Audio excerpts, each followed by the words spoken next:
Can you hear me now?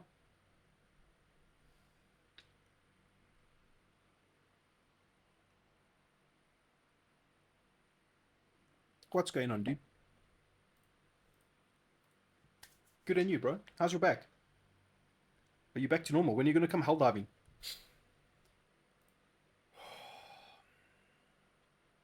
So Friday is like a stream day. So I just say, fuck everything. All I do is stream for a couple of hours at the least. Oh, you can sit normally now, bro. That's good to hear. So, like, can you sit normally now for extended periods? Or like, are you like time constrained? Oh, nice, dude. That's awesome to hear, bro. I'm so glad for you.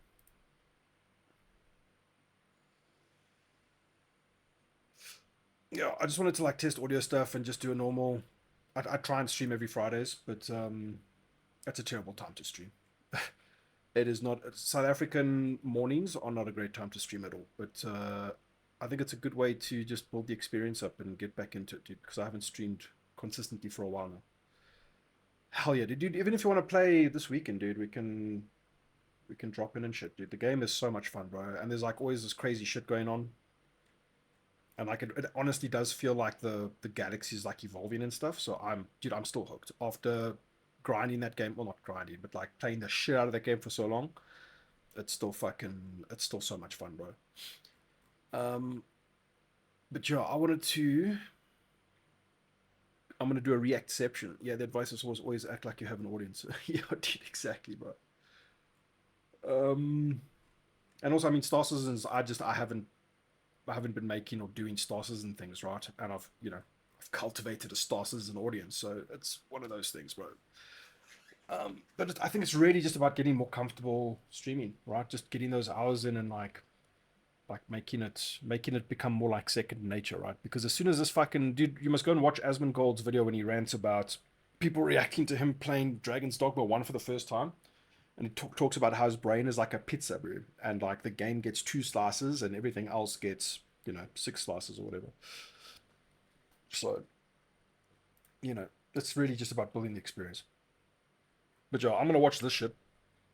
No one's fucking here anyway. So,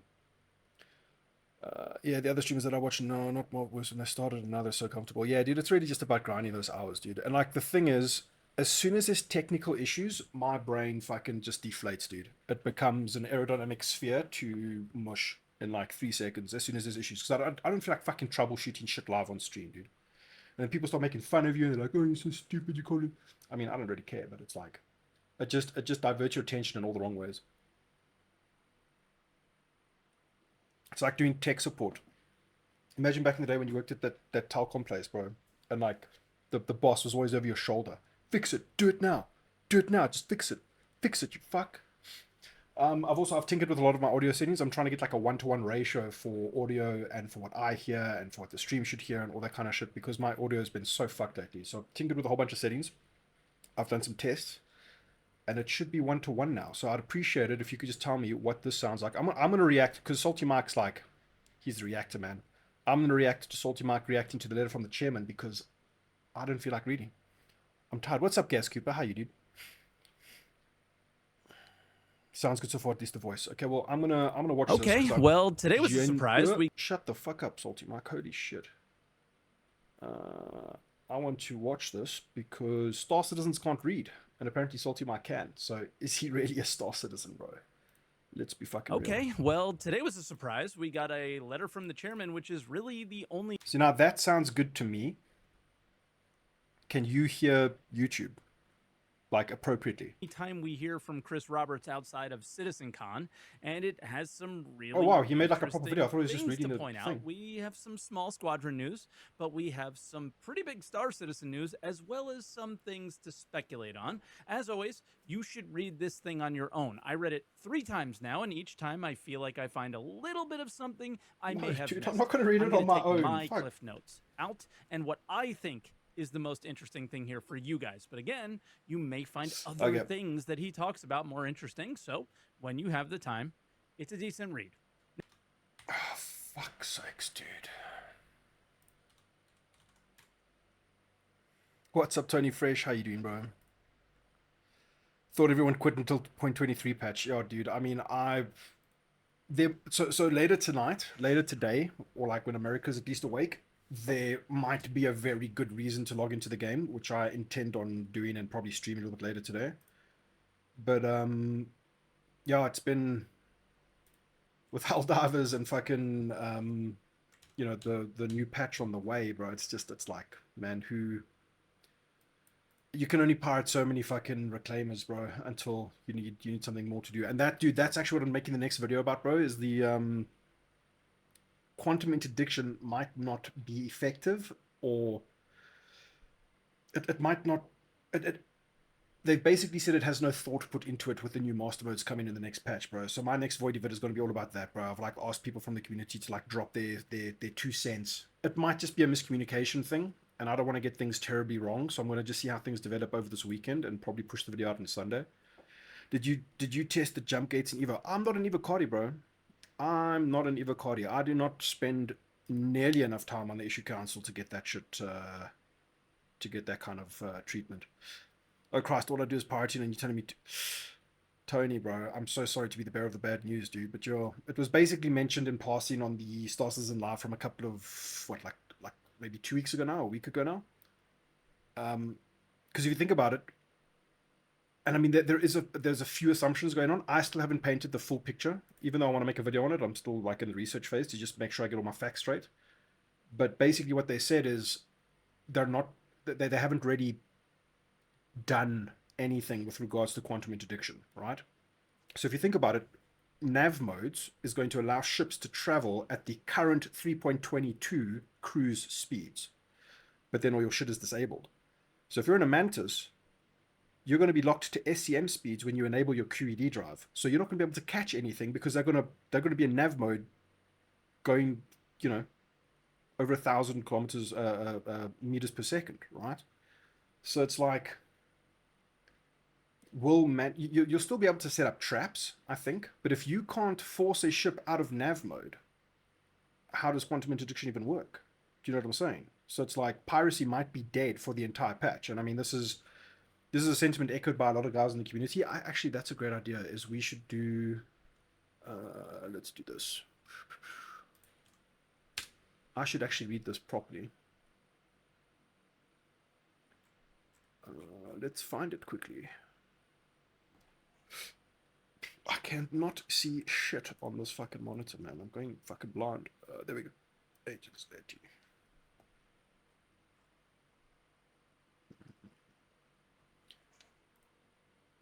I'm not a fan of Twitter's interface, dude. It is so hard to find shit. There we go. That's what we want.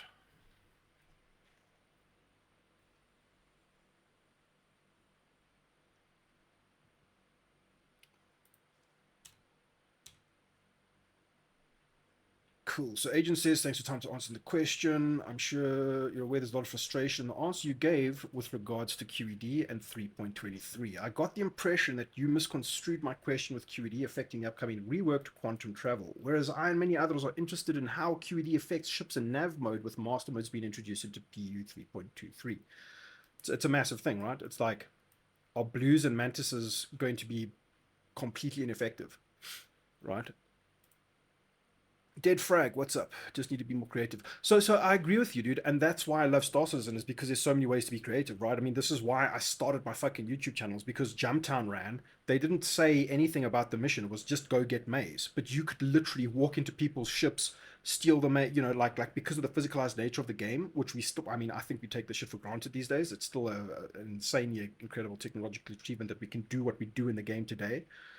But the level of creativity and like the shit you can get up to, just because it's not a constrained linear experience, makes so many cool things possible to happen, right? And I honestly believe, and this is the thing that keeps me invested in the project, is that they're laying the foundation for more of that shit in a much more epic scale, right? Emergent Gameplay Simulator 2027, right?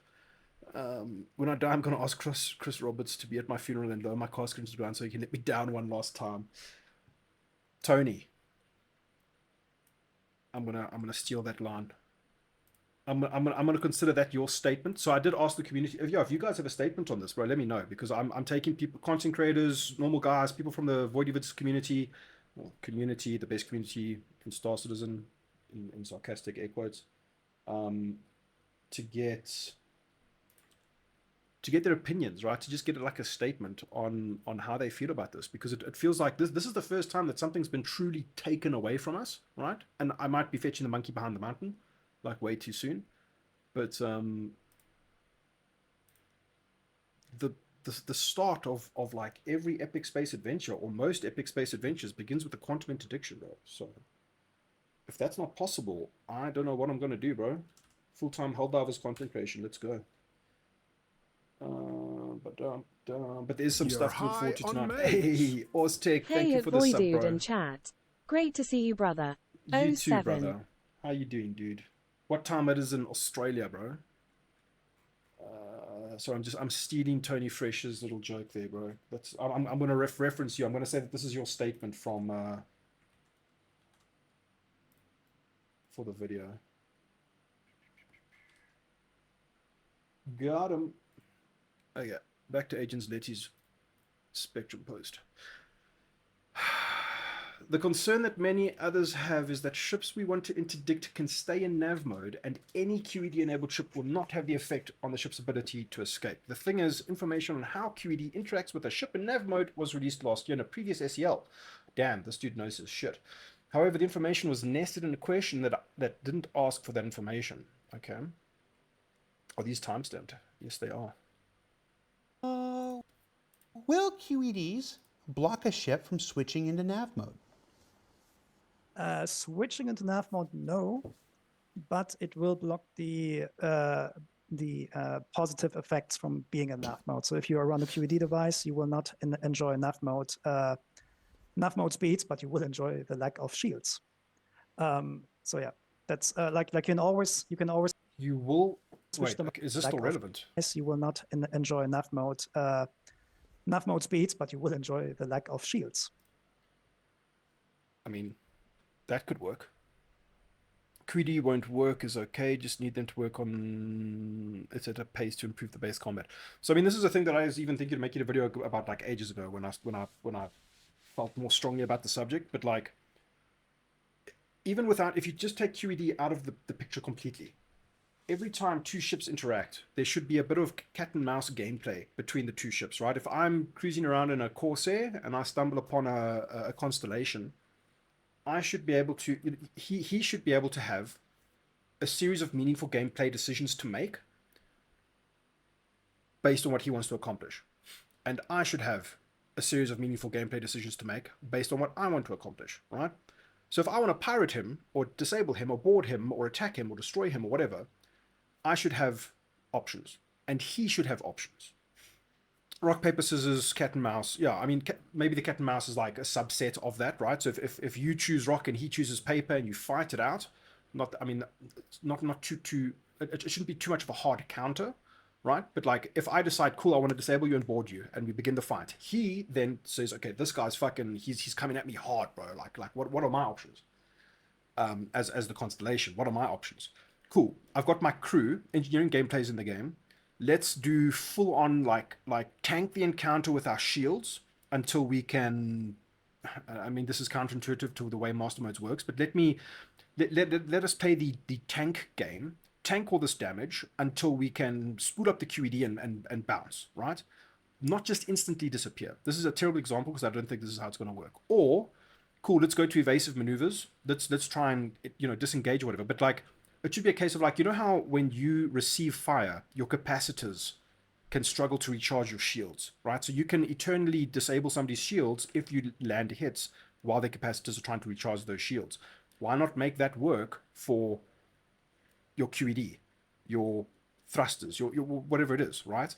So that you can essentially like during that gameplay mechanism that takes place, you can hold somebody there and not let them escape instantaneously. Because at the moment, dude, oh, cool, I found somebody. Wow, let's go and have epic space adventure interactions with these people over here.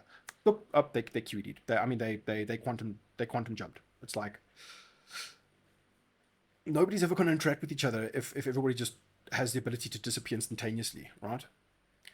But yeah, in terms of getting more creative with approaching people like the piracy aspect, right? Like trying to if QED is not going to work in 3.23. I mean, look at what 90% of my gameplay is: hanging around on planets waiting for people to land and then like jumping on board and stealing shit, right? So something about distortions maybe affecting spool time. Yeah, I mean that sounds epic, bro. But now, and I do like the idea of your loadout determines what you can and cannot accomplish, right? I think everybody wants more of this, right? That will evolve into like team play, compositions, that kind of stuff that Moist Noodle was talking about a while ago, of like, cool, take this Vanguard, hook it up with these components, the Sentinel, whatever, that's your disabler. He's going to go mass distortion, mass EMP. He's going to come in, do a flyby past the hammerhead and fucking just full tilt disable that thing.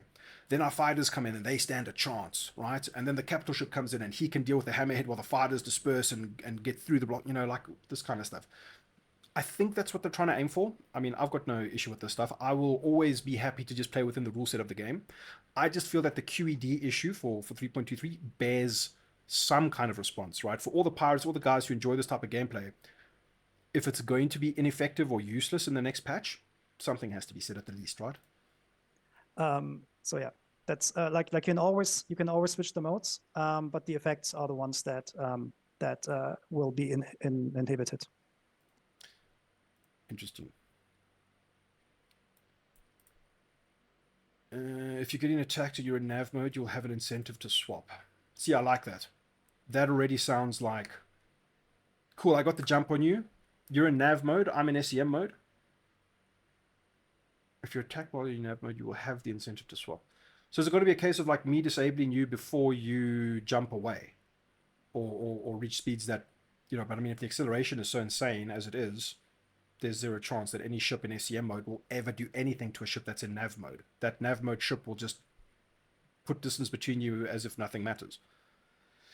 I spoke with a lot of backers from piracy community, and there's still a lot of uncertainty after this answer because information didn't come from a direct question. So when I saw previous SEL thread pop up, I decided to ask the question. Can you explain in detail how quantum dampeners and quantum snares will work on ships on nav mode? Since my question was the most upvoted for the most recent SEL, I think it's safe to say that a lot of people weren't aware of the information that was given last year, so I was hoping to get the answer above under a question that could be easier to find. In addition to the information above, I was hoping for the answer that would explain points like what mode QED can be used in. Right, it's very counterintuitive to the entire system if you can enable QED in a Mantis while you're in nav mode, because that sounds like insane special treatment, right? That doesn't sound fair. What happens to the ship using QED, whether we'll still be able to snare ships out of quantum travel or not, and if not, why? I feel getting the answer to these questions will help players better prepare for the possibility of a patch with diminished QED gameplay that we've been recently told. So this is what everybody's kind of worrying now. However, I also see an opportunity to offer suggestions for updates. Okay, cool. Then he jumps into providing like some great ideas. I haven't read these yet. For people who don't know how it's going to work with the QT mechanics, so here are mine. Quantum dampener. I don't have an issue with the way quantum dampener functions. I think it's fine as is. It gives me the feeling of a predator chasing down its prey, which I like. Yeah, everybody loves that. That's great. Quantum snaring. It's boring and relies too much on trance. So this is the thing. It's always a conversation of like, what is the game now versus what is the game in the future? And how reasonable is it to expect changes, tweaks, and updates to fix the current experience of a patch cycle versus the future vision of the game, right? I think a lot of people would argue, bro, it's been 10 years, just make each patch as playable as possible, right? With as much hand-wavium, temporary placeholder fixes as possible. I mean,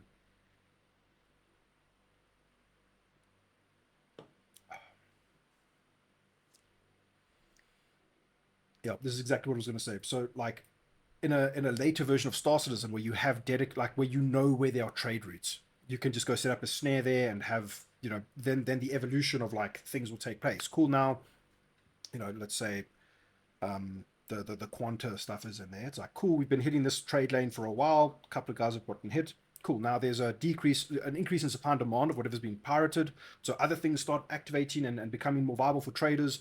Security starts getting involved. The nodes that are producing these materials that are getting hit, their supply and demand fluctuates, that kind of stuff. I mean, this stuff shouldn't be as copium hopium as it sounds, right? Yeah, I think with better scanning and more info in the future, scanning will get better naturally. Yeah, I hope, but that's the thing, the scanning. I want gameplay to gather information, not about data or some fake, weightless, non-physicalized cargo. I want data in terms of like, what can I do to figure out what people are doing? Yeah, but like long range, right? Cool. You enter a system, you want to do some piracy. Let's put probes here, here, and here, and then wait and see what happens. You've got 5 probes to use. And there's maybe some maintenance gameplay or something involved with those probes. They cost something, whatever. They're finite. They're a finite resource, whatever it is. Drop those probes throughout the system, and then wait and listen, or scan signatures, and like, oh, this is the unique signature of a reclaimer. There's a reclaimer active in this system. This is a unique signature of a 890 jump, and it's got lots of passing, like whatever the fuck it is. Give us gameplay to get information on how to use our yeah, exactly, dude. And I mean, this also now in terms of talking about data, how cool would it be if data was dynamic, right? And you could access a ship's log in terms of its last 10 quantum destinations. Now imagine that with a base building sort of thing. Oh wow, this guy went to this place 10 times in the last however many days. Maybe there's a base there. Maybe there's something there, because you don't have all of those quantum markers like we do now. I honestly believe that one day we're not going to have any of those quantum markers unless you've got a mission associated with them, right? You should be able to see a planet and then toggle. Okay, cool. This is say you go to Orison, you plug into the Orison computer, and it's like, okay, cool. Now you've got all the basic information about the system, and you can see a couple of platforms. You can see what's the famous one? You can see the Siege of Orison platforms, that kind of stuff, but you can't see everything. Some of the stuff is hidden until you have the data to actually get a quantum marker to go there. That would be sick, dude. And then those quantum markers are dynamic data that you can pull off other people's ships and then know, oh wow, there's something there. Let's go check that out. Would be worth scaling a C to a landing zone and then flying away. Exactly, dude. Like truly getting information. How long have they been there for? What is the status of their ship? I've not seen an interface in any CitizenCon or any future variation of the game that shows that we could actually like get reasonable data like this, right? And I mean, I think that would take this game to the next fucking level, dude. Probably a bit hopium. Yeah, dude, I agree. Cool. So quantum snaring. I would suggest making these routes regularly patrolled by AI and adding buffs where you enter a QT slipstream, so you lose less fuel and gain slightly positive views. Okay, so this is like the concept of QT highways was introduced. Yeah, that's a little bit too crazy, right? It's like he's talking about treating QT like jump points, where it's like you just got a set thing. I have so many questions about jump points, man. Now that we've actually had some progress on that in terms of Evocati, I like to compare lore stuff to like gameplay stuff.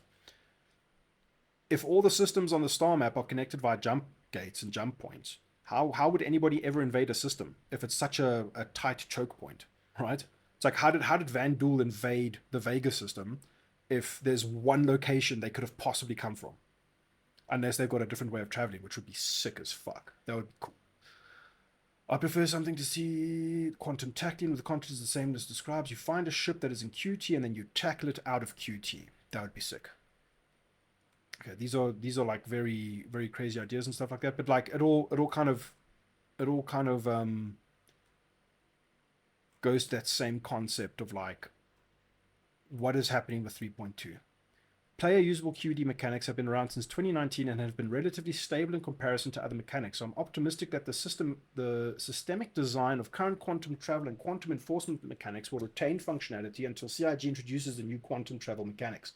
However, a concern that I have is that we would see QED put on the back burner to wait for the other systems to be developed that go from months to years away from implementation. While I'm confident that as a pirate player we'll work something out to deal with the lack of QED, yeah, I think we all feel the same way, I fear that the motivation of a lot of other pirate players will disappear if it turned out that QED's functionality was missing and neglected for a long period of time.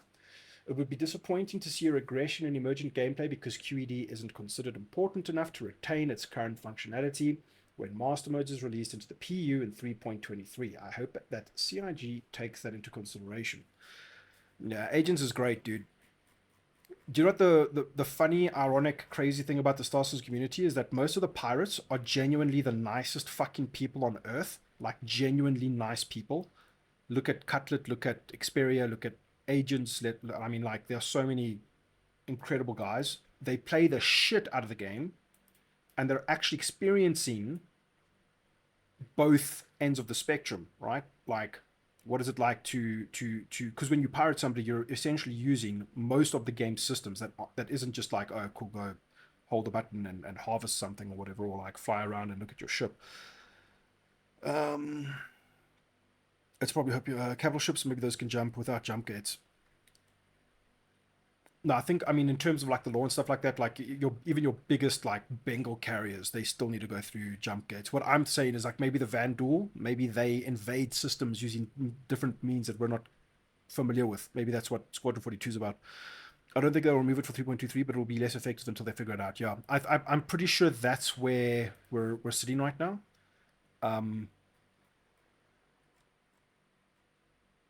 We will find other ways, right? I mean, look at what I mostly do. I mostly hang around at places waiting to jack people.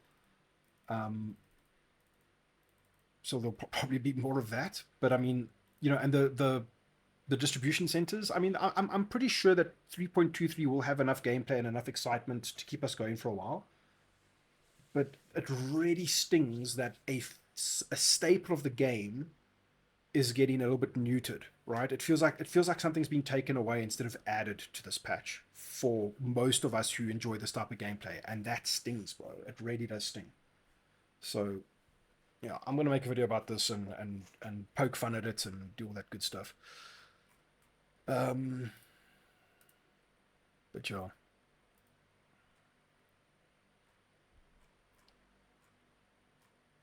I mean, Salty Mike hyped the fuck out of this letter, bro. Maybe we should read it.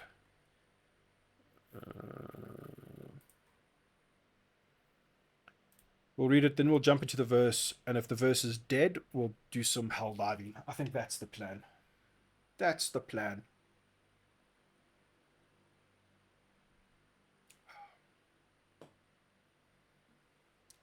I'm willing to give them the benefit of the doubt as long as the content keeps coming at this rate. Yeah.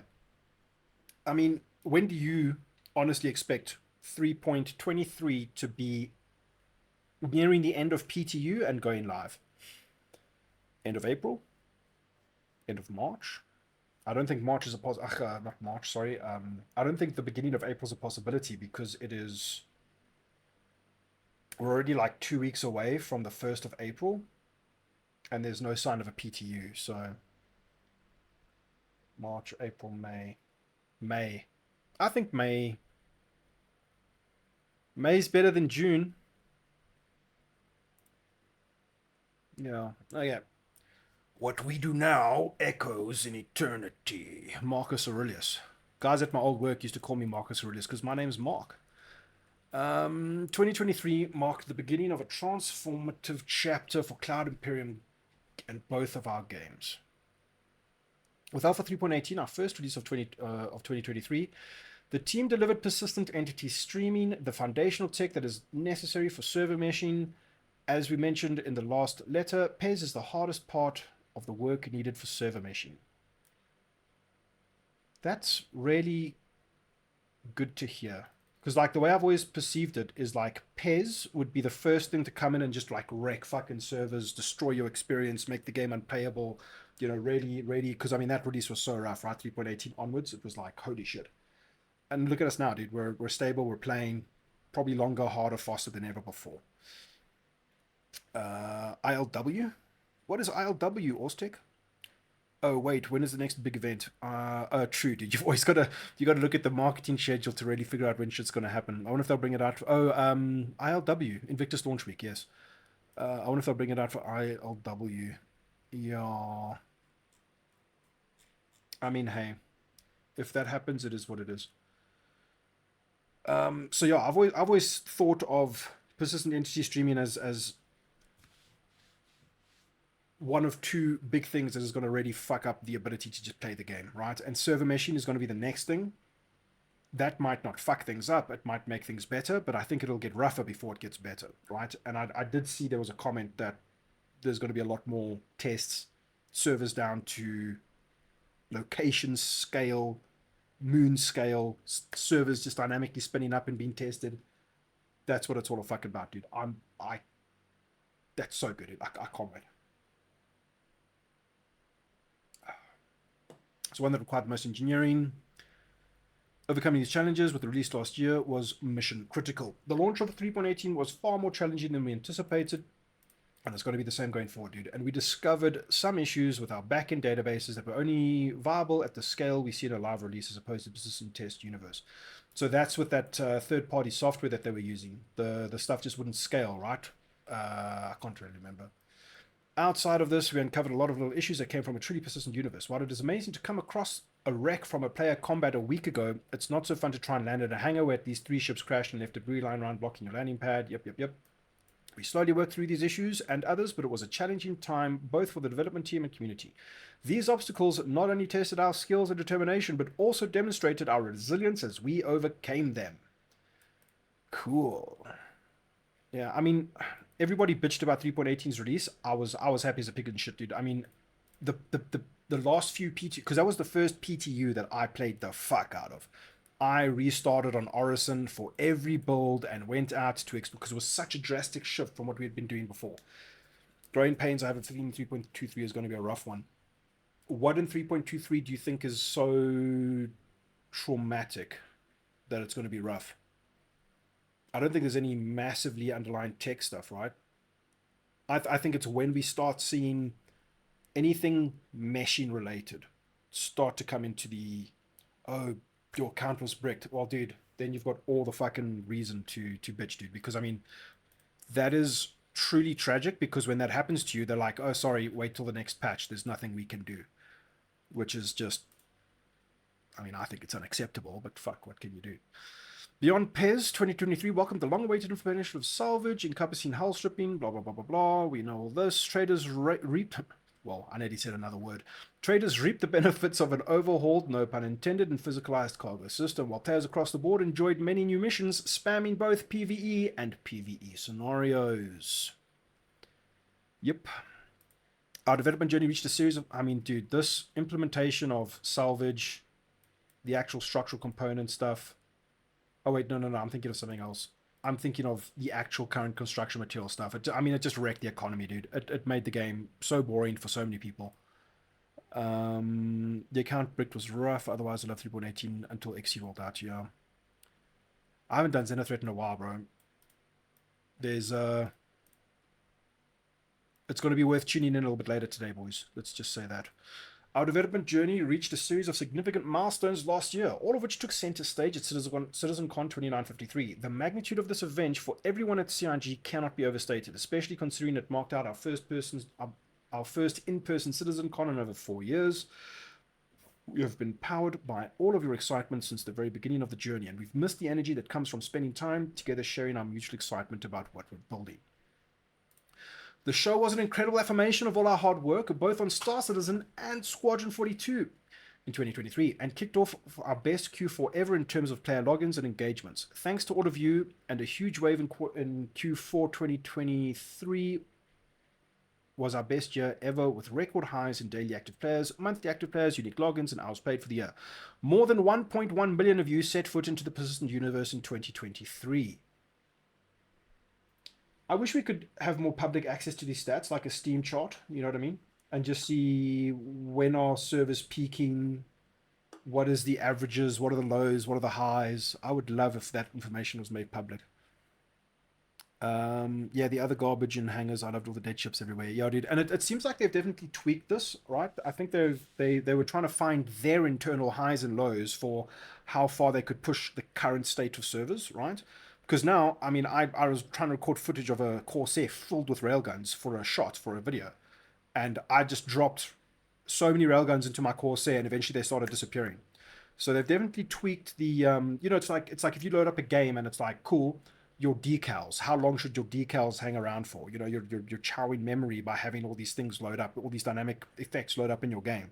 It feels like they went and scaled that a little bit to make it more sustainable for the current server setup. So the cleanup is very aggressive. Set foot and concurrent players are two different things. Yeah. Yeah, 100%. It's like 1.1 million. That just sounds like the total max over months, right? The other major milestone in 2023 was welcoming the team at Turbulent fully into the CIG family. Our partners since the end of 2012, Turbulent have been responsible for large parts of our online infrastructure and have greatly contributed to our growth and success. This acquisition allows us to streamline our efforts and formally give us a significant presence in Montreal, Canada, which is a hotbed of video game talent. It's true. Canada, Montreal, and is it Manchester? The reason why they developed the Manchester offices as well is that it's just like, it's like video game development culture there is pumping, bro. Oh, you live in Montreal. Nice. Very cool. Avenger 1 exposed me to Letterkenny. Bro, Canadians are great, dude. I fucking love that shit. It is so funny, dude. What did you say? Bro, that shit's hilarious, dude. He's like, oh, the only thing that's fucked up is that your mom faked another, what? A jellyfish sting so that I'd piss on her leg again, dude. Your buddy worked on the, oh shit, is there an animated series? I must look at, he just showed me a couple of clips and I went down a bit of a YouTube hole, like looking at all these things, and I found like my new favorite thing on YouTube, bro. It's so good.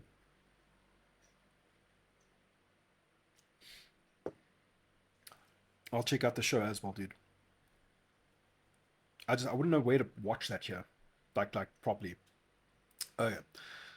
So Turbulent was brought into the fold.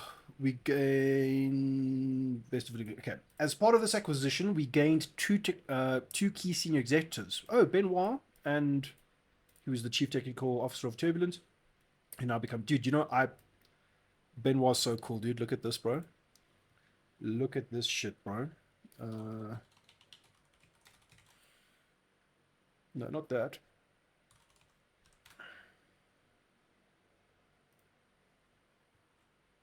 This is why Benoit is so cool.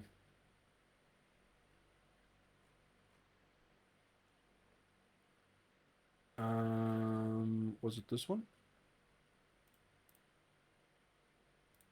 Has come and CitizenCon has come and gone, and the developers of our ludicrous space game, The ludicrous space game. What a fucking Chad, bro. dropped some serious. What a fucking Chad.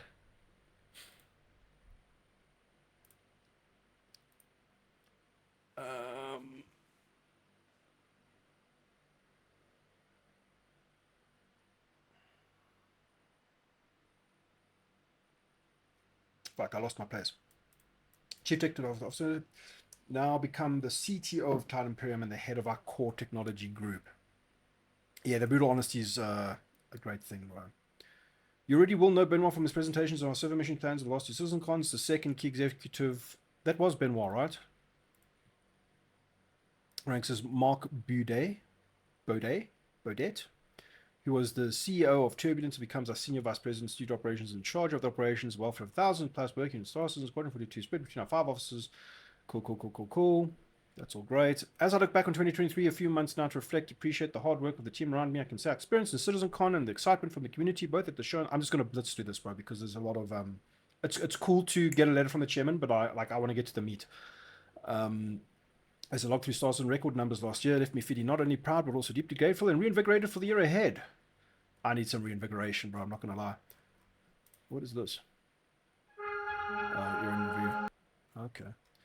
And what are you shaping up to be on? Squadron 42, taking the game from feature complete, ensuring the game is necessary, polished, and feels worthy of being a spiritual successor to Wing Commander. To this end, the team is hard at work, heads down, driving towards the finish line. I'm incredibly excited for how the game is shaping up, and more to share with you at this year's CitizenCon, which may be held in Manchester. Okay, so it's going to be a big Squadron 42 CitizenCon towards the end of the year. Squadron 42 2025 release. Let's go. On Star Citizen front, the teams are preparing to deliver server mission and expanding the universe of Star Citizen to multiple star systems. Here we fucking go, boys. One of the key milestones of human achievement in the lore of Star Citizen is the first jump day, when legendary human astrophysicist and pilot Nick Croshaw discovered and navigated the first jump point on 10th of April 2271, and became the first human to visit a planetary system beyond Sol. Eventually, that system was named Croshaw in his honor. Lovely lore, the jump that changed the course of human history. You might wonder why I'm telling you the story, because we had the first actual gamer jump in Star Citizen. For our test progress and server mission creation, functioning jump gates and allowed players to fast travel between our two systems for the first time in history. Players were able to not only travel between Stanton and Paro, were able to travel between Stanton and Paro via wormholes, with each system streaming in and out seamlessly.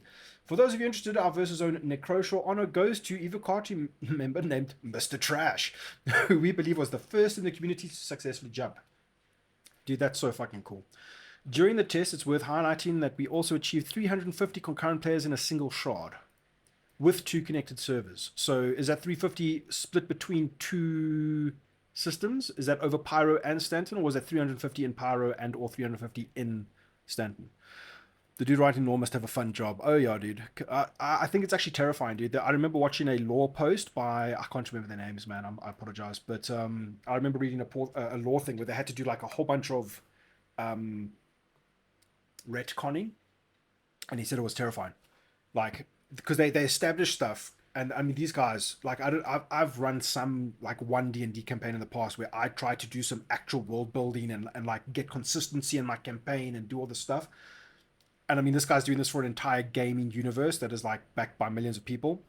And he said it was terrifying, dude, because they had to come in and change so much shit. And the amount of work that they had to sit down and like do like these consistency passes on all the lore and all the articles and just everything, dude. Like that's, I mean, I'm sure it's fun, but that didn't sound like fun. So 350 in all, yeah. After many hard years of work towards this goal, many thought it was impossible. We are on the cusp of delivering one of, the final pieces of technology that will enable a connected shared universe that thousands of people can experience all together at the same time. It really is sick, dude. This is getting me fucking hyped, I'm not gonna lie. I invited Benoit, who oversaw this historic test as our new CTO, to share a few thoughts about this monumental milestone he helped bring to fruition.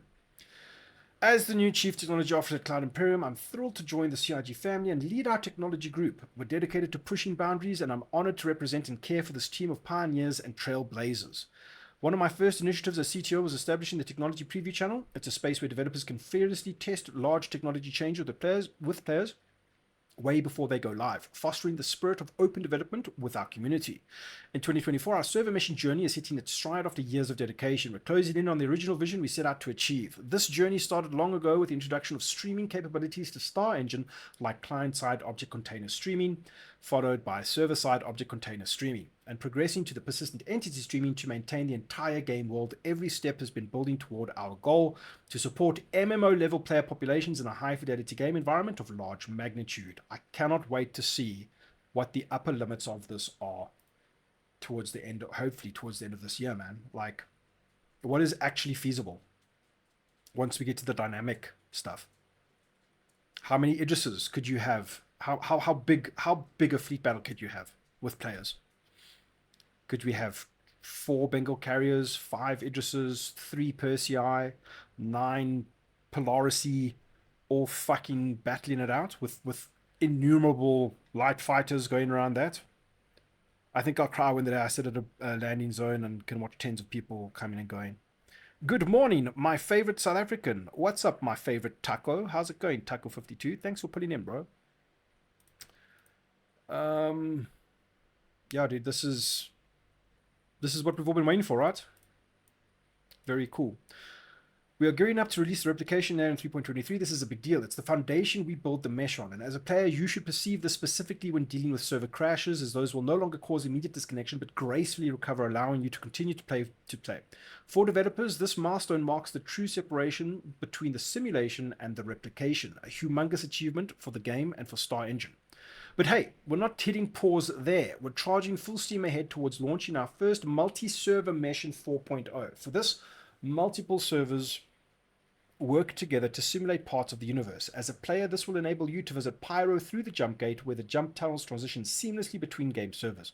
Game shards will also host more players, so you should encounter more friends or foes along the way. I mean, dude, this guy's blowing my mind right now, bro. I'm not gonna lie, I'm getting very excited. This will mark a new beginning for our game architecture. In the coming weeks and months, get ready for more technical preview tests with various mesh configurations, multiple game servers per solar system, and seamless transitions without gates. Without gates. Oh, okay, I see what it means. We want gates. We want jump gates. We're talking about layouts where servers are dedicated to entire planets and moons. Others focus solely on landing zones or other key locations with plenty of higher player count experiments. Dude, it's so exciting, bro. It's like you could imagine when this is working in like earnest. You have like if you have like 30, 40 people in the Idris mess hall, like whoop, just dynamically spin a server so that just seamlessly works and nothing fucks out, right? That's the fucking dream. Good morning, everyone. What's up, Pick Trooper? So hype. Lawville needs its own. Exactly, dude. Exactly. What I'm really genuinely curious about is if we start seeing, as all the server static meshing, dynamic meshing, whatever the fuck is going on at a given moment, are we going to see our server FPS maintain decent numbers, right? Because we've all been playing the game for so long. We know as soon as those server FPS numbers drop, everything goes to hell in a hell basket, right? So in a handbasket. So theoretically, that's what the meme is, right? Oh, server meshing's the silver bullet that will fix everything. It'll make your AI more responsive and reactive. It'll make the game a game in terms of what we've been experiencing, right? If these servers are seamlessly and properly spinning up and spinning down as and when things happen throughout a system, because that's what causes the FPS drop. 30 FPS servers don't believe it. I mean, so from my understanding, that's what causes the FPS drops, right? A server spins up, 100 players join. Those 100 people are only in Microtech, Orison, and Lawville. As they spread out and do more stuff, the server needs to track more and more data. As it tracks more and more data, because these people are fucking, they're harvesting, they're creating more assets, thousands, millions of assets, at, like over the next hour or two are created by this server population of only 100 people. And that's as players play the game, shit starts to degrade, and then you're down to like 1 FPS server and the fucking thing explodes. So this should fix that, right? Until they solve desync, I don't know, it will never feel good. Maybe this solves that as well. But look at me, dude. I'm just a little copium addict at the moment. I've had desync in a 30 FPS server. Yeah, so that's where I think we're going to start seeing issues, dude. Remember when they analyzed the footage from CitizenCon? The server meshing test that they did? Some dude was like highlighting all the difference. Who's like playing spot the difference between like this server and this thing where they're all supposed to be consistent. There were differences in the boxes, the penguins, whatever were busy going. So if they can fix that shit, I mean, it's easier said than done, right? But yeah, proud to be a part of this team. While we face challenges ahead, I'm filled with relentless optimism, knowing that amazing successes are waiting for us. 07 Benoit. I'm not even going to try and pronounce his surname. Beau Sejour, CTO. As we set our sights on the year ahead, the team remains focused and committed to ushering the community into uncharted territories with the release of Pyro and Star Citizen Alpha 4.0.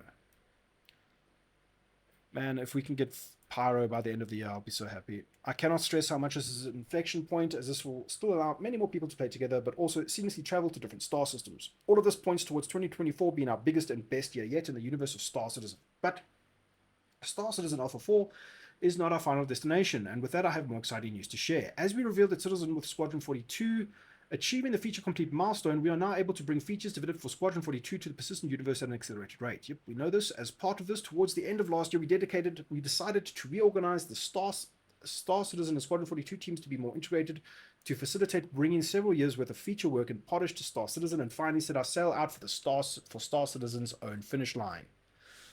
Really? While we recognize that there is no definitive finish line in an online, I mean there is, but okay, and that we will always be adding new features and content for many years to come. I mean, it sounds so great theoretically, but like it's the practice that matters, right? If Helldivers wasn't able to keep the galactic map fresh and changing week by week, I think people would have stopped playing. Like a lot more people would have stopped playing a long time ago. But because they're able to mechs, oh cool, new warbond, oh cool, new map, new mission, new this. It stays exciting and fresh, right? Well, not fresh, but it stays exciting. they need to be able to pump out content, or at least have a system in play that feels dynamic and fresh every time you play. Like, this is what I've always compared Star Citizen to, is like, Skyrim calls it the radial AI thing. Like, no matter what you're doing in Skyrim, you come across something interesting, right? And that's why Skyrim became like a phenomenon, right? Oh god, dude, I'm enjoying Helldivers so much, it's ridiculous. So yeah, Star Citizen just needs to. It's not about pumping out handcrafted content, dude. Like, how fun would Star Citizen be if they just released a third system with nothing in it, nothing but resources that players want. No space stations, no rest stops, no fuel, no nothing. They just released a third star system that was a virgin star system that nobody had ever set foot on. How amazing would the game be for the next year? Dude. A gold rush to a brand new virgin system. Yeah, here's a new place with a bunch of toys. Not even with the toys. You bring your own toys. Bring your Starfarers. Bring your, whatever ships that you've got. And figure out how to survive and capitalize at this gold rush system. And see what happens, man. Add some base building and you've got yourself one of the coolest fucking things ever. Always adding new features. Star Citizen 1.0 is what we consider the features and content set to represent commercial release. This means that the game is welcoming to new players, stable and polished with enough gameplay and content to engage players continuously. In other words, it is no longer alpha or early access. Much like we planned out Squadron 42's drive to feature complete and the upcoming content complete status, we spent significant time looking at what Star Citizen 1.0 means and what it would take to get there. Is this real? Am I dreaming? To facilitate this, I am pleased to share that our very own Rich Tyro will be taking on a new role as Senior Game Director. Nice one, Rich. Overseeing both the development of Star Citizen and Squadron 42 alongside me. With this change, you'll start to see a more rapid expansion of features and content coming from Squadron 42 to Star Citizen, starting with Alpha 3.23, which is shaping up to be one of our biggest releases to date in terms of new features getting into players' hands. When we announced at CitizenCon that we would start bringing across feature work that we had developed and refined in the push to feature complete for Squadron 42, we were not kidding. As game director on Squadron 42, Rich played a crucial role in helping steer Squadron 42 to its current feature complete status. Under his stewardship, Squadron 42 experienced a significant surge of progress, a momentum we fully anticipate will continue to carry us toward content complete, beta, and release. I hope Squadron 42 is a good game. Firstly, I'd like to take this opportunity to say how great it is to be back working on Star Citizen. Some of you may already know me, but I was the core gameplay pillar director before I moved over to become the game director of Squadron 42 a few years back. With this new role, I will be coming on board to help push Star Citizen to the next stage of its development, ultimately culminating in leaving early access and releasing the 1.0 version of the game. This begins with identifying what features and content are required to create a fully realized space MMO while laying the foundations for future updates. To be 100% clear though, this doesn't mean going back to the drawing board or totally changing the vision of what SC currently is. With this aim, Chris and I have overseen the creation of a roadmap that takes us all the way up to 1.0 and outlines all the features and content we need, and just as crucially, the ones that will come post full release. Interesting. At least internally, they've got some kind of like set thing now, because it hasn't felt like that for a very long time. With my role now overseeing both projects with Chris and the fact that Squadron 42 has hit its feature complete milestone, it has provided an opportunity to reshuffle the teams. This should see a large contingent of gameplay teams now coming back to focus on Star Citizen. We've also taken this opportunity to move away from heavily specialized teams like active feature and vehicle feature to more generic gameplay teams. Oh shit, that sounds promising. That should allow us to be a lot more flexible and shoulder some of the heavier burdens those teams used to carry. That sounds fucking promising, bro, because it feels like the PU has been like graveyard shift. You know what I mean? While these teams will still be instrumental in shipping Squadron 42, they will now be focused on bringing all the existing features over to SC as what is, okay, so we're still talking about, SQ team coming over to SC. Working on brand new features like base building and crafting to help round out the 1.0 experience. I still feel we're missing so much stuff, dude. Like, where's data? Where's bounty hunting? Where's scanning?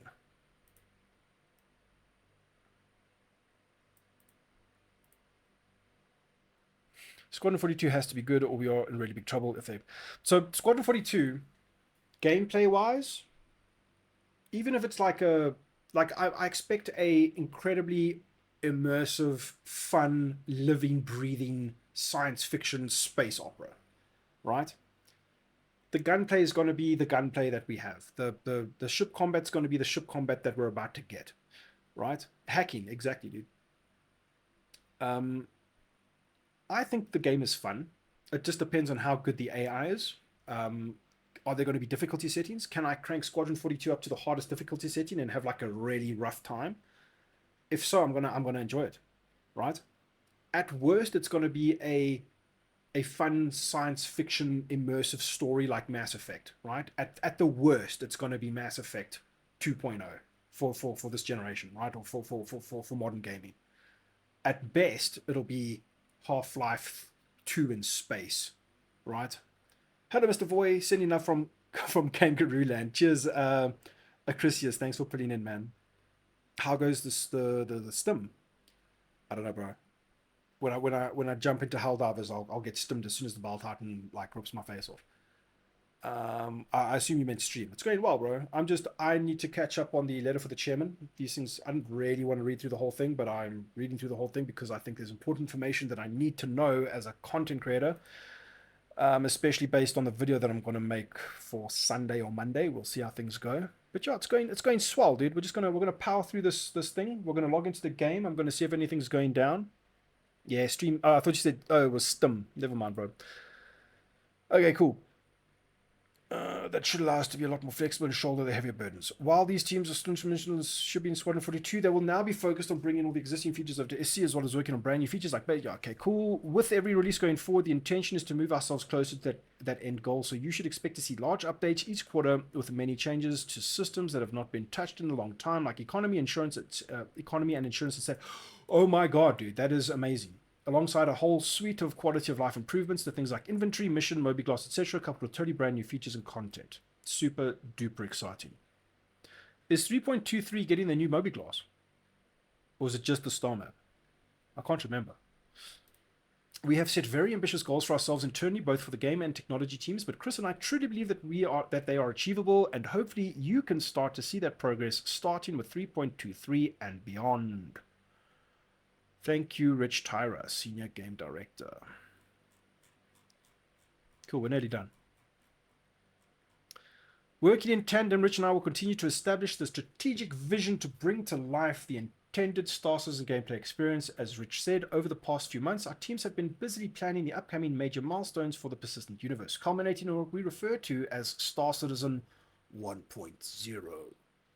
As the roadmap comes together and becomes validated, we look forward to sharing you with both its vision and executional plan later this year. Guys, just don't go do shit like, oh, we're gonna, here's our roadmap for the roadmap, dude. You're giving people so much ammo when you do shit like that. Just release features as they're like. Do you know what's been so refreshing with Helldivers, bro? You log into the game, there's no announcement, there's no patch, there's no DLC, there's just new shit to do in the game. Like week on week. It's incredible. Not all UI updates, only some of them. No new ship UI yet. Yeah. I was under the impression that Squadron 42 would be linear like COD. So Tucker, I think it is a linear experience as a whole, but I'd like to think of it more as a look at Baldur's Gate 3. And I'm going to say this again. I think Baldur's Gate 3 is overrated. It's a fun game. I enjoyed the game. I haven't finished the game, but I played the crap out of the game and it's really fun. But Baldur's Gate is not open world the way it should be, right? If you go and play Baldur's Gate 1 and 2, you can literally go wherever you want at any point and go and, experience different dungeons and stuff. Baldur's Gate 3, where the older games, any open world RPG is like a giant circle, Baldur's Gate 3 is a rectangle. It's kind of linear, but you've just got like sections of linearity to go through. I think Squadron 42 is going to be a rectangle. You're going to have some dimensional control on where you're doing and where you're going and what you're doing, and maybe you can leave the ship and go do a little bit of explore, but very constrained, right? Which is fine. It doesn't have to be more than that. It just has to tell a good story and immerse. It has to be the best introduction one can expect to go into this new science fiction universe that is Star Citizen. You get given a mission, but it's up to you how to do the missions. Yeah. I think you can then go down to your ship, choose the ship that you want to use, equip the loadout, all that kind of stuff. And maybe, you know, explore around your edges for a while, do that kind of stuff. Like it's just the ship, right? But I think when you leave the ship, you're going to have the ability to just within that small sphere around your edges, or within that system, you can maybe go and dick around and go and do other stuff. But it's going to be very heavily mission to mission to mission focused. It would be interesting to see if they've included any like choices, right? Like if you how different one playthrough can be to the other based on choices that you make. I don't know about that, but it would be pretty cool.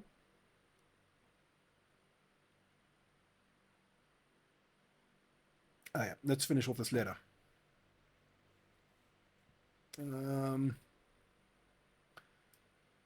Executional. Okay, so the roadmap. Yep. As part of this development reorganization, we have made a few significant changes. From a personal standpoint, I've moved to Austin, Texas, from Los Angeles to be closer to the time zone of our main development operations in Manchester, Frankfurt, and Montreal. I'm spending significant time at our largest studio in Manchester. Did I read that wrong? I've moved to Austin, Texas, from Los Angeles to be closer in the time zone for Frankfurt's not exactly... I suppose it would make a difference. I'm spending significant time at our largest studio in Manchester with almost 600 staff.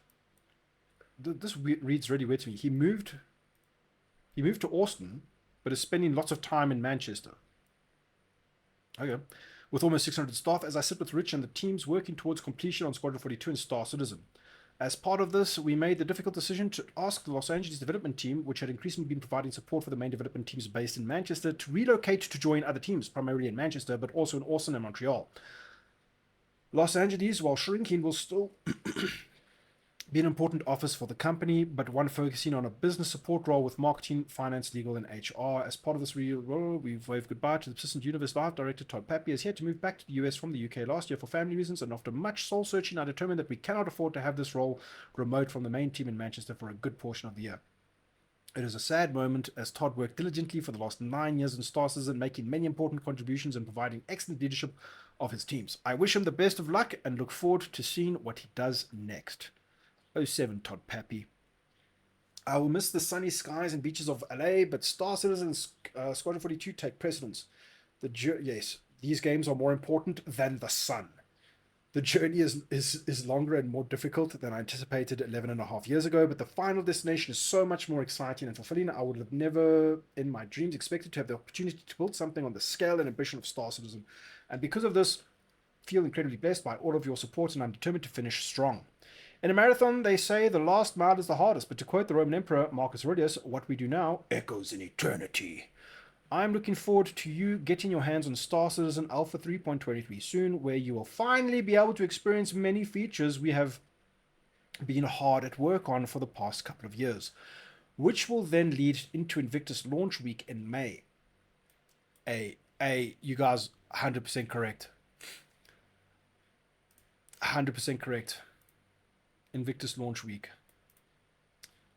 As a lead up to Invictus, we have prepared a series of missions to earn you UEC Civilian Defense 4 stripes and potentially earn incredibly powerful and unprecedented in-game upgrade if you complete all of them. So you're ready to face Xenothreat in a more personal manner. Sick.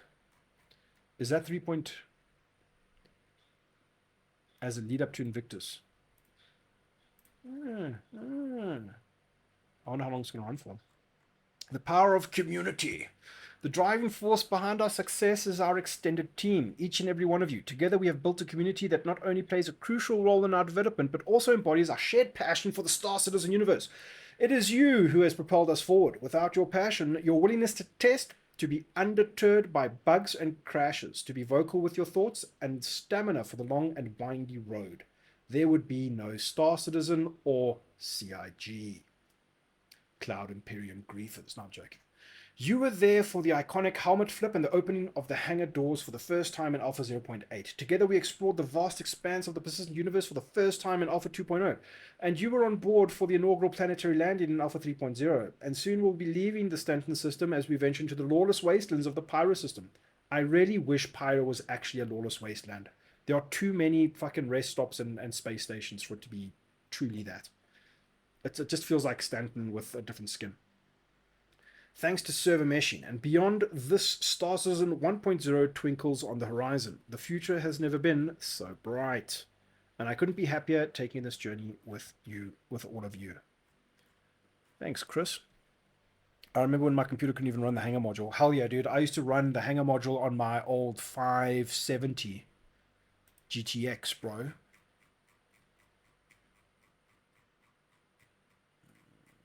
Cool. Well, that was great.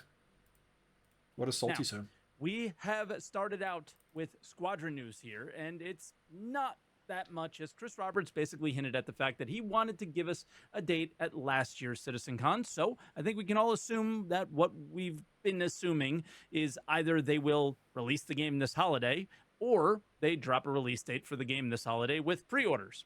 Probably the latter, right? Then they talk about more substantial and tangible things. What? Now, tangible, at least if you're How did Evil anybody Copy, derive and it's release things dates from that he that? talks about more interesting. So when you have the time, it's a decent read.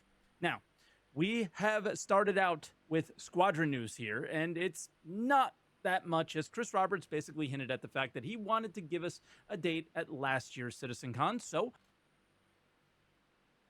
ensuring the game is necessary polish and feels worthy of being a sports success. The Wing Commander, this team is work heads down, driving towards the finish line. I'm incredibly excited about how the game is shaping up, and we'll have more to share with you at this year's CitizenCon. Okay, yeah, so that was early in the letter. It feels like there's going to be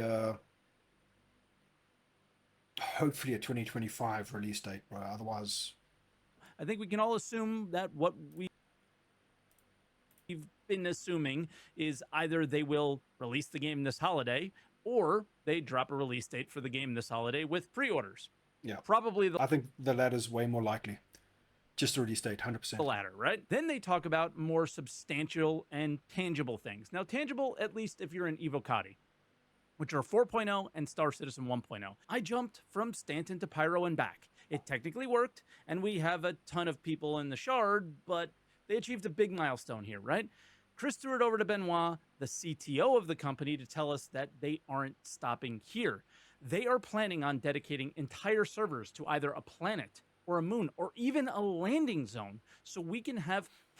I just hope that this doesn't get pushed further and further back, right? It's like we've all joined this hype train of like Star Citizen being different this year, and it's going to be so great and what. But then we end up, halfway through the year. Cool, the tests are being done, but then it's like nothing happens, no PTUs, no live.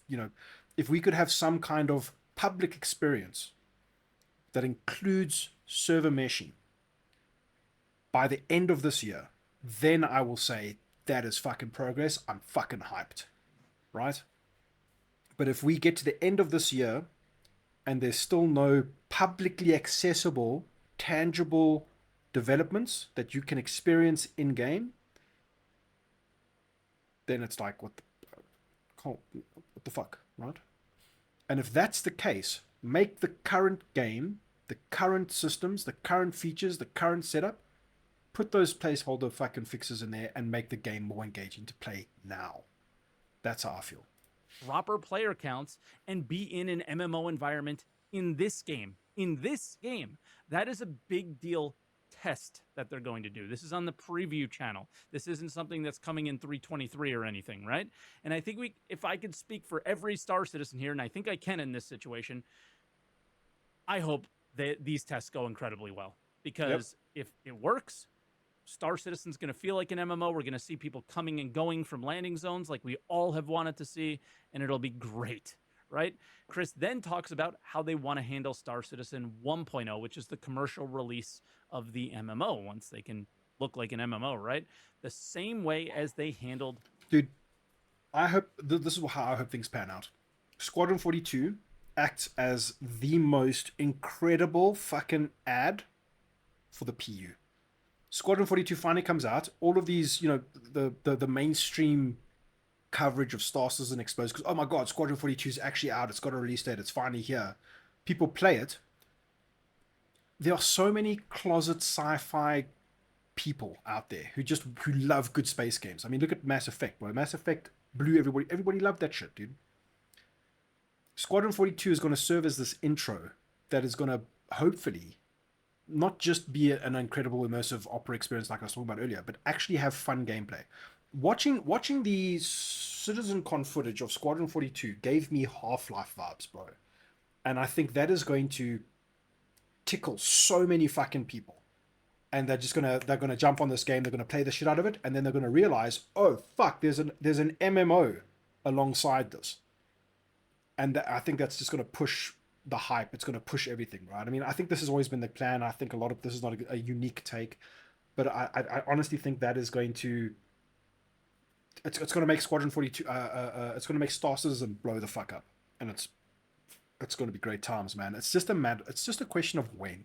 You know what I'm saying? It's not a question of like if or anything like that. It's a question of when, dude.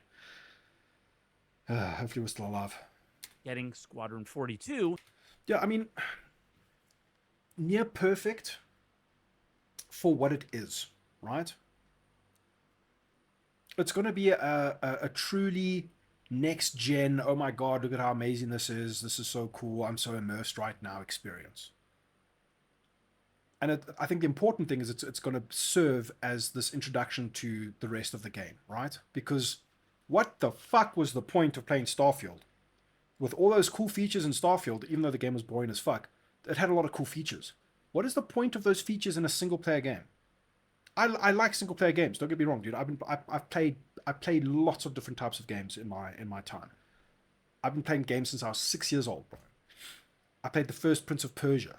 Like, I love games, right? But what is the point? I've lost my train of thought. Never mind. Feature complete. And if you don't recall, in 2022, this same Chris Roberts wrote a letter. The gameplay for Squadron 42 has to be good. You're right. It has to be a fun game. Otherwise, people will see it, treat it like a movie, and then, you know, if the gameplay of Squadron 42 is engaging and fun on a minute-to-minute basis, then nobody's going to be interested in the PU, right? It will create its audience. The Star Citizen audience will grow massively, and then it just depends on how good the experience of the PU is after that, right? Yeah, otherwise it will just be, yeah, you're right, dude. You're right. There is a yeah, I mean, in today's world, you release a game. Imagine if Helldivers was, it had a rough launch in terms of capacity. It suffered from success. But imagine if every single person's experience in Helldivers was negative, right? It wouldn't have taken off the way it did. So you're 100% right. You don't want to see people T-posing. You don't want to see all this broken-ass jank shit. You want the game to just be good, right? So in terms of Squadron 42 being a giant ad for Star Citizen, it's got to be good. 100%. Similar to this, laying out the roadmap of the coming year where PES was first and the replication layer was right behind it. You know, that thing that we're just testing now was right around the corner in December 2022. In terms of like software engineering, it was right behind it, 100%. Hold on to that for a little while we continue here. The guy who led the charge on Squadron 42 was Richard Tyrer, and he has been moved over to do the same thing on Star Cool, so if Squadron 42 sucks, we blame that guy. Citizen, I'm just and they laid out a roadmap of what it would look like to finish Star Citizen. They did that internally. We don't get to see that. I feel like I've seen one of these types of roadmaps before. Actually, I feel like we've seen a lot of roadmaps over the years, right? But the thing that sticks out is when he said this, and I quote, "While these teams will still be instrumental in shipping Squadron 42, they will now be focused on bringing all of the existing features over to Star Citizen, as well as working out brand new features like base building and crafting to help round out the 1.0 experience. With every release going forward, the intention is to move ourselves closer to that end goal. So you should expect to see large updates each quarter with many changes to systems that have not been touched for a long time, like economy, insurance, etc." That sentence there was the most exciting thing about this entire fucking letter, dude. That is huge. If it happens. Alongside a whole suite of quality of life improvements to things like inventory, missions, mobiGlass, etc., coupled with totally brand new features and content. That's quite a few cool things. What's up, the core gameplay? How you doing, bro? Those things are the things that are coming in 323. Can we assume that they are going to be able to deliver 323 levels of content? I think it'll be super telling if they get 323 in our hands publicly, right? So some form of PTU, full access, right? So open PTU sooner than later, right? If by the end of April or mid-April we have people publicly experiencing 3.23, then I think that's going to be very telling on what they're saying here. When they say words like economy and reputation progression, I get, yeah, dude. I mean, it's just like we've been cock teased for too long, man. We need some meat, bro. We need some. I'm not gonna go there. Every quarter. Jared just said yesterday, no, or what? Last week, I should say. Jared just said yes last week. Because, dude, we're coming off the heels of end of last year. Jared hyped the last ISC of last year. Jared hypes the fucking community up. He's like, guys, look what's coming very soon in the next couple of months. And he basically hypes the shit out of 3.23, every single feature from CitizenCon, and you're like, oh my god, dude, this is like, it's real. Next year's going to be different. This is insane. And then we start seeing things like cargo elevators. Yes, give us the sausage, Chris. Cargo elevators not being able to spawn vehicles. Then this happens. QED happens. This happens. That happens. Tier 0 this. Like all these features start to seem less impressive as they did towards the end of last year. And that starts to cast massive shadows of doubt, right? So if they can fucking surprise us, you know what I'm saying? Don't go and announce things, talk about things, and then fucking, months and months and months pass without anything happening, everything just stagnating, and then we only get something like 6 months from now or whatever. I mean, they'll really hurt a lot of people. It'll hurt me in my heart, bro. Hey Voidy, is Miracle Whip a thing in South Africa? Unfortunately, I mean, is Miracle Whip like that spray can whipped cream? We have a version, but I don't think it's called Miracle Whip. As a kid, my parents never bought it. As an adult, I never buy that kind of stuff. No clouds yet, no water yet, no creatures. It goes on and on. Yeah, dude, very true. No space whales. Yeah, he hyped it up heaps.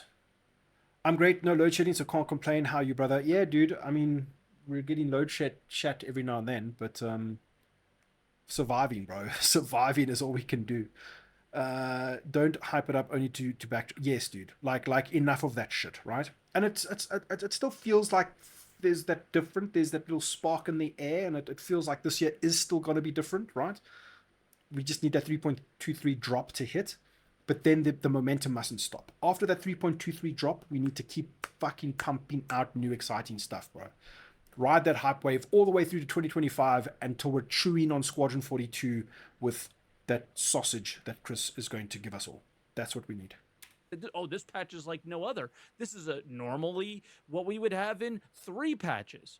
But then Richard Tyra comes here and says, no, this is what we're going to do every quarter. Who are we to believe? Yeah. I say neither until we actually... Dude, Mike is so... I don't understand why people could possibly hate this man. He is so fucking in touch with this, with Star Citizen and the reality of what Star Citizen is, that he's ultimately like, yeah, dude, he's based, bro. It's the best way to put it. He's fucking based. The hype does feel different this year. Yeah. I found a size 10 laser repeater in Star Citizen tonight. A size 10 laser repeater? What the fuck? Meat Garage, where did you find a size 10 laser repeater? And you couldn't put that on anything except like an Idris, right? Like the Idris railgun. Isn't that a size 10 weapon? So that's maybe something you could customize an Idris with. Or am I off base here? Actually know what it ends up being like. I think we have to see the entire year. But this game... Yeah. To be a daily driver for a lot of people. I know some of you play daily now. Even as a content creator, like Star Citizen, and I mean, I used to be a naive optimist with this kind of thing. I used to think I could make content on any, which I could, but I need the passion to be there. For me, the passion kind of just died down leading up to 3.23, right? It's like, I could sit here and make content about. I honestly believe, even in its current state, there is infinite content to make for Star Citizen. I could do ship reviews. I could, as long as it's entertaining, fun, and I'm passionate about it, I can keep making that content, bro. But when it comes to a point like this where you've just got this massive drop off, and I'm a sucker for, like, you know, a game like it happened. The first time it happened to me was when Elden Ring came out. You can see in my metrics on my YouTube, dude. Like my Star Citizen channel, it's like growing, it's growing, it's growing. Elden Ring, well, a couple of months after Elden The Ring came cool out. gameplay. Oh, cheers for the follow, cool gameplay. As Elden Ring came out, I started to play it a couple of months after release. My channel just went like this, dude. And now it's happening with Helldivers as well. Yeah, it's on a turret on top of Klesher. You can destroy the turret and take the gun, but yeah, it could be theoretically only used on the Idris. It's huge, though. Barely fits into a C2. Dude, that is so sick, bro. You've been doing some Star Citizen science, bro. That's epic. Now, but I mean a wider audience. They need to go miles ahead of where we are now. And not only that, once the systems come into the game, well, they don't exist at all today. We are going to play them. We're going to break them completely over and over and over again and show how not good they are. You know, it's what happens, right? And at some point, the game will be fixed and or balanced in a way that could become the game that Star Citizen always had the potential to be. The thing that they feel will allow them to achieve this is this big restructuring thing they're doing. They even talk about Todd Pappy leaving in the letter if you want to check that out, but I won't really be talking about it here. It is so fucking weird when people lose their minds when somebody leaves a game studio. It's like, it becomes like stalkerish, dude. It's so weird. Just like, dude, shit happens. People have lives. They're not just what you perceive from observing this project from the outside. They're human fucking beings, dude. Life happens.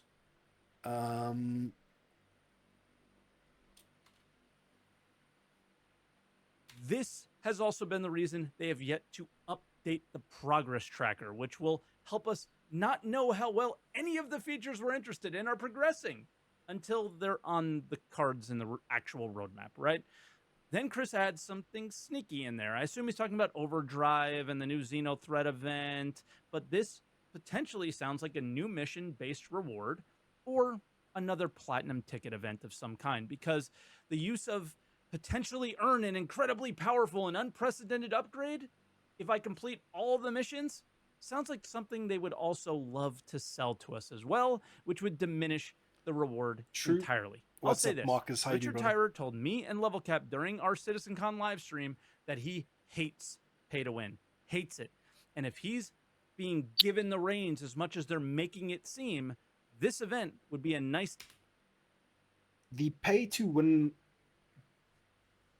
aspect of Star Citizen has always been weird to me. It's so like counterintuitive, because we've been playing a game where you could go and drop over $600 on an 890 jump, but lose to a Gladius that cost $60, $70, whatever it is. Or you could just get that Gladius in game and go and destroy that 890 jump. Right? So it's not as black and white as that. And this is the other thing. People say, okay, cool. And this is valid. I load up Star Citizen 1.0 gets released, and you are an Aurora package holder, and you start your journey, your epic space adventure for all time as an Aurora owner, nothing else in your fleet, right? You work your way up to earn a Gladius, which is not hard, right? A Gladius is probably going to be very affordable, even in a Star Citizen 1.0 world, right? Now, your end game, all you care about is being a dogfighter. You love the Gladius and you're a dogfighter. Dude, the concept of an end game doesn't necessarily need to apply to a game like Star Citizen, right? Look at what I'm doing. I like to pirate things, right? I'm already experiencing the end game, right? It doesn't necessarily need to be this progression until everybody owns a fucking Idris. That's not how this works. This is not World of Warcraft, where if an Idris is legendary gear from the last raid, not everybody's working towards that like a theme park MMO. You are experiencing your end game now, just less feature complete. I mean, it does suck for everyone. CIG loses a great dev and Todd needs to look for a new job, but not world shattering, and it's part of life, but it still sucks. Yeah, I mean, it's not great to hear this type of thing, but it's weird that the community is like, oh my god, where's he gone? It's got, like investigators LinkedIn profile, like, oh, what's happening? SC dead game. Oh. I think that's weird. I want to start with nothing for 1.0. Might get a new account just for that. Hell yeah, dude. I'm probably going to have a completely separate account that I'm going to like do content for, and just go like maximum fucking immersion. But you see what I'm saying? There are different things to go grind for, like rep instead of a ship. Yeah. I feel like, I played World of Warcraft for many years, and that aspect of grinding an MMO, I never want to do that again, which is why I really hate the aspect of grinding rep in Star Citizen. I want that to happen organically. The reason why grind has such a negative connotation, because in something like World of Warcraft, you would go and do a daily for a faction for a month, do the same thing over and over and over, day in, day out, until you get that rep threshold that you've been seeking. I pray to Mazes Christ that is not the case for Star Citizen.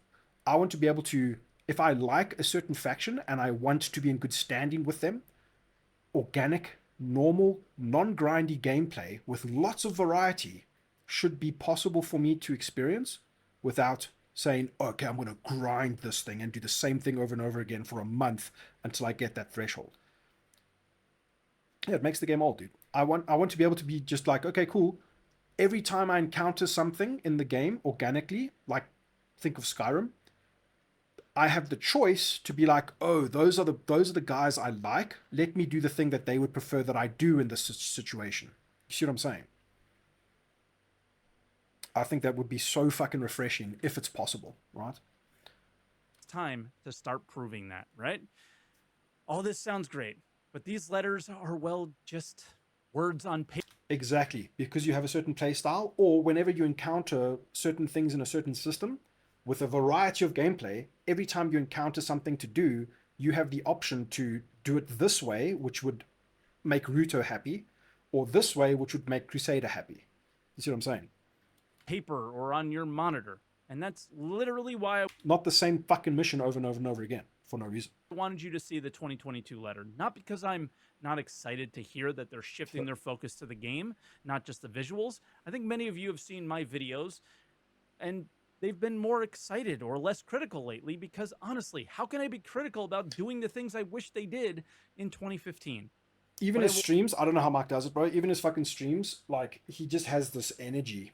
Like, and I mean, he's just grinding like fucking Star Marine or something, and he's like, he's enjoying it, right? He's like, he's got this certain energy that I haven't seen in a while. Yeah, they can make it more grindy in a case where you piss someone off and then you have to work to get back a good... Yeah, sure. And then it's like, cool, go and do a variety of missions, but not the same mission over and over again. Oh, cool, I'm going to go and grind 30 bunkers. The same mission at the same bunkers over and over again because I want to increase my rep. No, dude, I want options out the wazoo, bro. I want to be able to... And then I want high risk, high reward. Cool, I fucked up with this rep. I want to get it back. Let me go do something stupidly dangerous and stupidly impossible to get 50% of the way there in one go. Do you see what I'm saying? That's the kind of creativity and like depth that I want to see. If I have to do one more bounty, the Asteroids of Yellow, I'll do... Exactly, dude. Exactly. Will always be is skeptical about these letters of the chairman. Man talks a really big game, and for the most part, he's kind of made a pretty big game, but never in the timeline that makes sense in the framing of a letter like this. Many of us will forget every single sentence of this letter by the time they reach these goals. Do you know what I think this letter says? Star Citizen is just 2 years away, guys. That's it. Fuck's sakes, bro. Yeah. Thank you for watching. I appreciate it. Leave a comment down below on your feelings about the letter. But in general, my feelings are they're talking a lot. And they have a really, really big year ahead of them to prove to us that whatever's written in this letter isn't like December 2022. And hopefully that happens. I'll be excited when it does.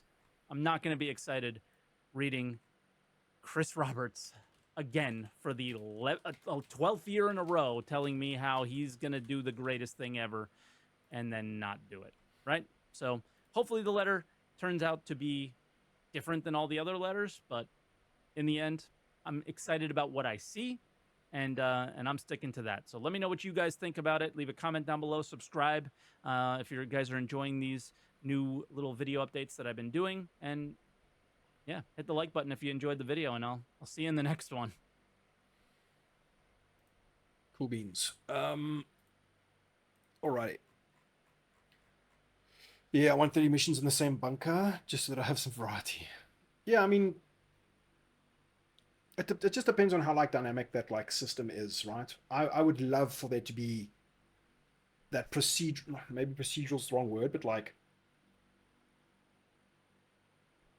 we've kind of like they've kind of hyped this up with like Quanta, where it's like you get all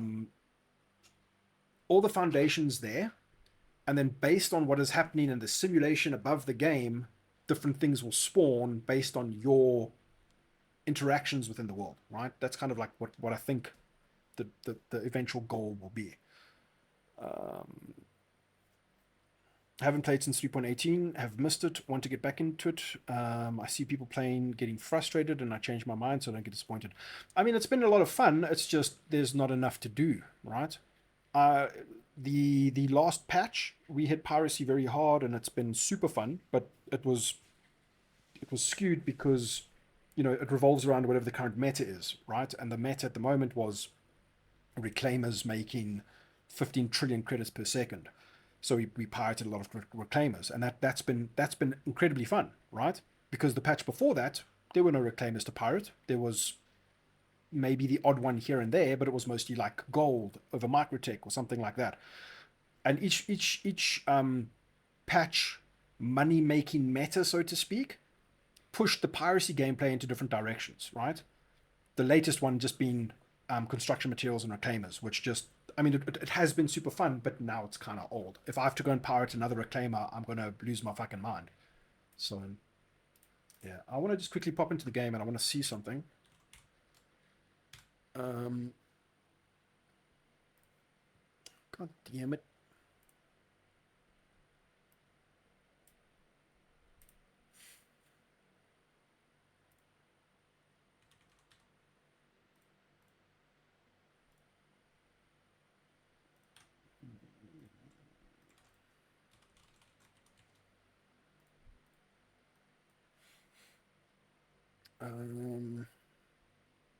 Avoid it for a couple more years. Yeah, dude, it's don't. Ooh, update 3.23 is definitely going to be worth playing, but is it going to, as Salty Mark said in the video, but is it going to be a daily driver?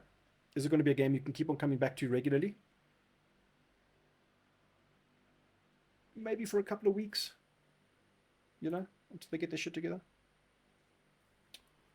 4 a.m. gonna crash. Have a good stream, Voidy. Look forward to the next video. Thank you, Control Undo, for popping in and being such an amazing chatter, dude. I've appreciated your pulling in, bro. Cheers. Take it easy.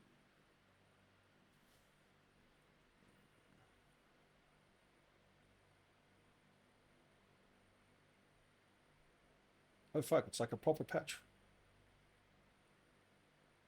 Or have I just not been in the game in so long?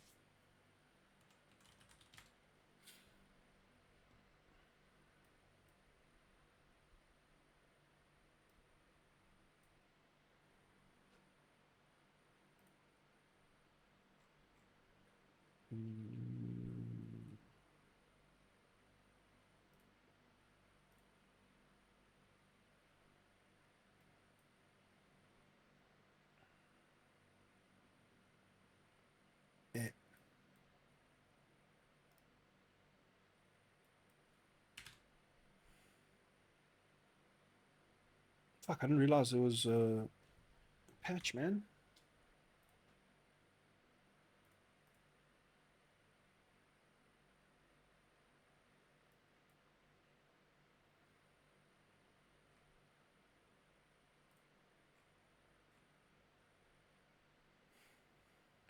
QEDs don't work in the next patch, so they've stuffed piracy up the wazoo. Yeah, dude, we were talking about that earlier today, Maximus. My next video is actually going to be about that. I've basically gotten a bunch of statements from people across the community.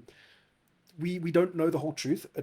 It does feel like a bit of a miscommunication from CIG. Last year, Yogi literally said that QED would disable the speeds you get from nav mode.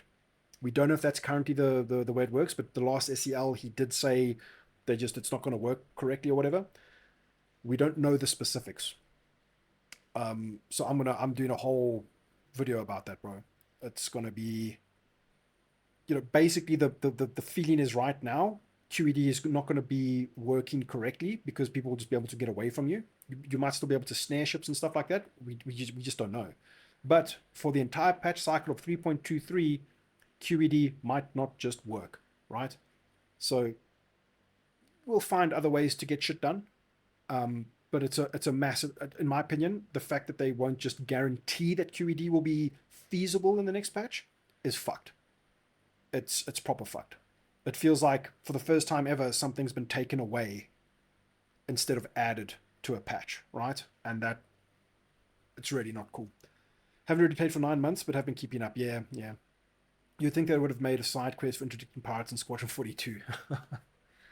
Yeah, I mean, apparently QED is in Squadron. It's just not, it's obviously not multiplayer, right? So there's no balance needs to be taken into consideration. They just need to have the effects and tell the story in a scripted linear fashion.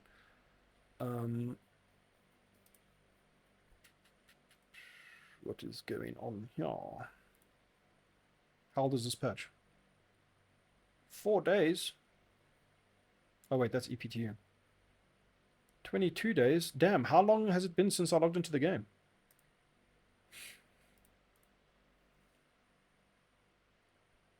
Oh, you're a sweaty dog fighter. Oh, I need to get my sweat on, bro. I need to stop playing master modes.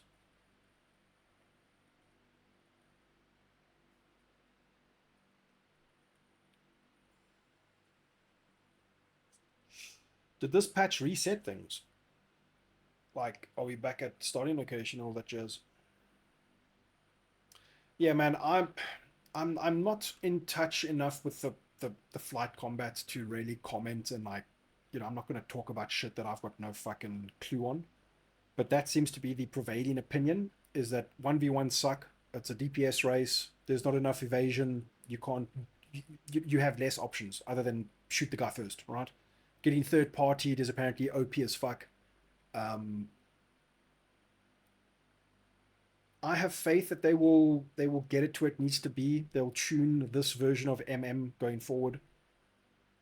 Oh, the newest patch was just 5 hours ago. Okay, sweet.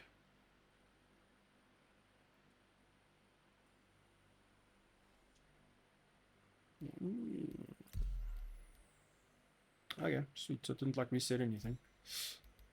I just want to check out. We'll might just mess around quickly. I want to see some stuff. Make sure I'm all set up, and then we're probably going to play some Helldivers. But I will be back streaming later tonight, because there's shit gonna go down. Live has been updated with hotfix 909752391071126. Leaving and verifying files will pull the new update. Rejoining without updating will cause a version mismatch. No tech preview build plan for this week, while the team actions on the large amount of gathered data from the weekend playtest. Hey, I'm still in my Redeemer, boys.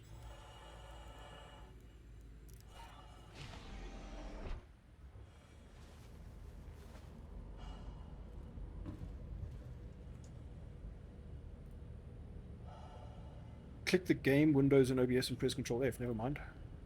What? I'm confused, bro.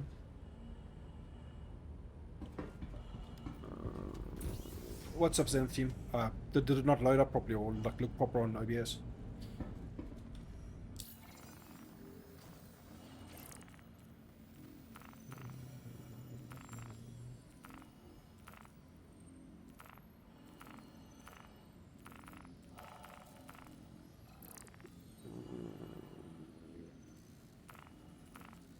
Okay.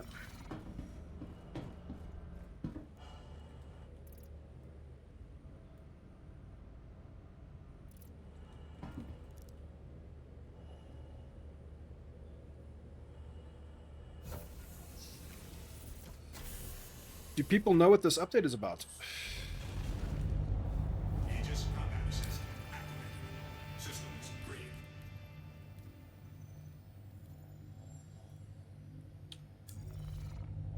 Had no clue you had ultra wide. Oh yeah. So you probably, if you're on a normal screen, you probably have the black bars at the top and the bottom. It's just a hot fix. I think it'll be worth putting in a little bit later.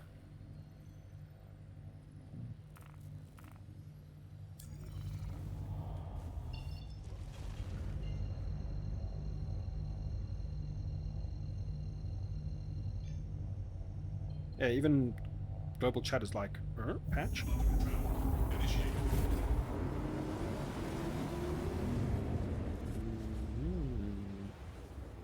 Yeah, I will definitely be back into Star Citizen later today. So I'm gonna probably do some Helldivers now. Then in a couple of hours, well, we'll do a lot of Helldivers now. Then in a couple of hours, I'm going to go offline for a while, and then I'll be back in about 10, 11, 12, 1, 2, 3, 4, 5, like 6 or 7 hours after the stream. From now, the stream will start again. But yeah, Marcus, if you're jamming, bro, we can do some Helldivers now if you want, bro. If you're around.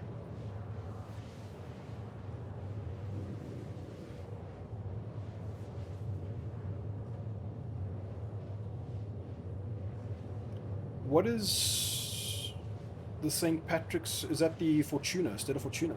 Always around, bro. Nice. I must add you on Steam, dude. Corn for TV. It's for the shit they're doing tomorrow, right?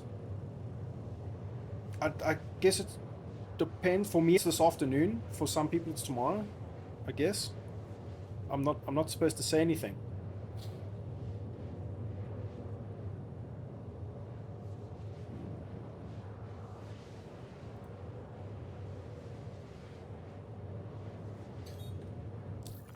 But yeah, I wonder.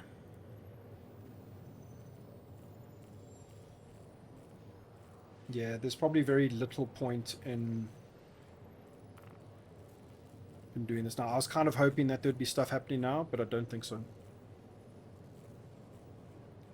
wonder what all these people are doing in the game. I just hope they're having fun.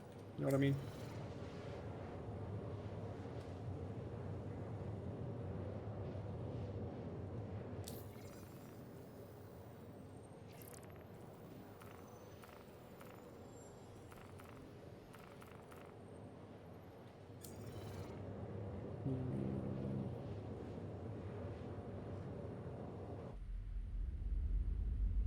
Name my ship, chat.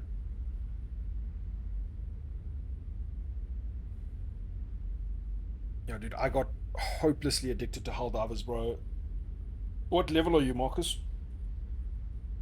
Have they captured Meridia, I think it is? Because it's so cool now that everybody's pushing so hard for those 4 planets. The other planets, so like Helmire's back. We can go back to Helmire now, dude. We'll go do a mission there, dude. So I need to get some super credits, bro. I want to unlock stuff from the new what's the thing called?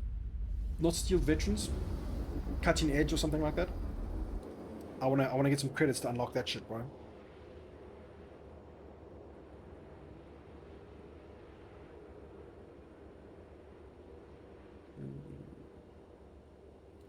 Yeah, I'm really struggling with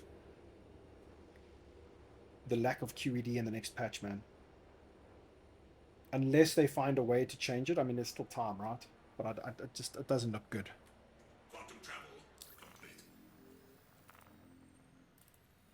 We will find things to do. Even if we can't QED people, we will find a way. There's always a way. God damn. I haven't played Star Citizen in so long, dude. This feels so like sluggish, bro. Level 20, nice, bro. Okay, sweet.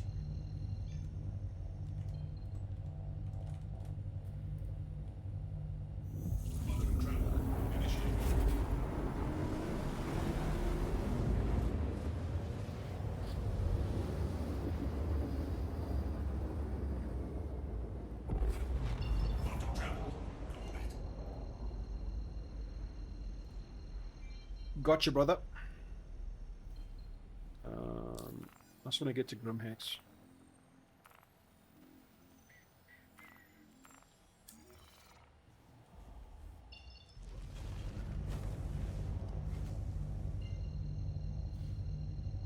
I mean, the positive thing about master modes coming to the PU is that we should see so many more different types of ships out and about, Corsairs being valid to use in certain situations, constellations, all of these things being feasible, right? And to me, that is so exciting, dude. I cannot fucking wait.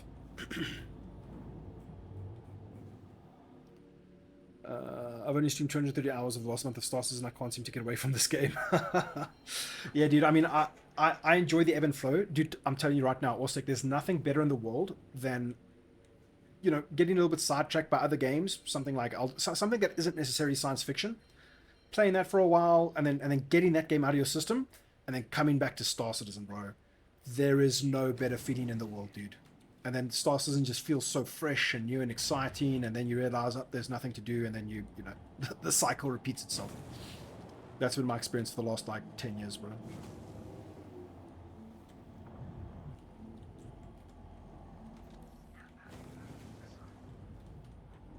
I am disorientated.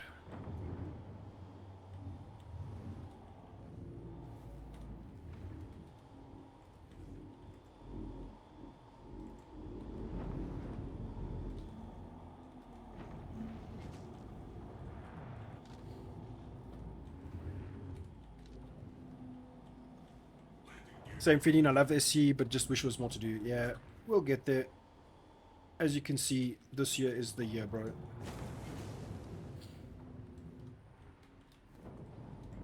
Who knows what we'll be doing in Star Citizen in December of this year. Probably crashing on server meshed planets and server meshed environments. And testing the fuck out of the game. Which are there better be like Squadron 42 has to come out in 2025. Like the meme will transcend from Squadron 42 is always 2 years away to Squadron 42 is literally 1 year away to Star Citizen is perpetually always 2 years away from a 1.0 or whatever the fuck it is.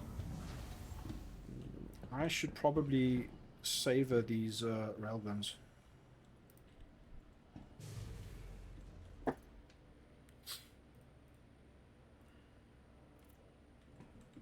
That was leftovers from aspirations of doing Jumptown, but I just... Every time I went to Jumptown, man, it was quiet, there was nothing going on, and it was just not the same, man. And I blame Reclaimers.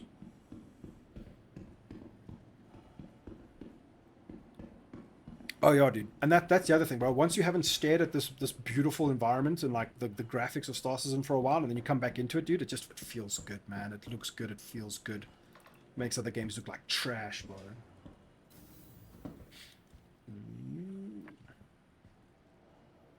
Especially at Hurst and Echo Isle. Yeah, is that JT or Stick? I just, dude, I didn't try as often as I used to, but fuck me, dude. I can't make a Voidy vid of me going to Jumptown and having absolutely nothing to fucking do there, right? So it's a little bit sad from that perspective.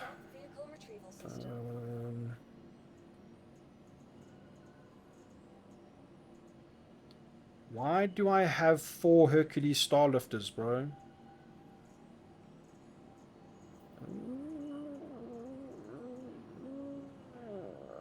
Two Mirais, Razors. What is going on? Okay. Yeah, we'll have to be back a little bit later tonight. It might be quite hype, guys. I'm not gonna lie.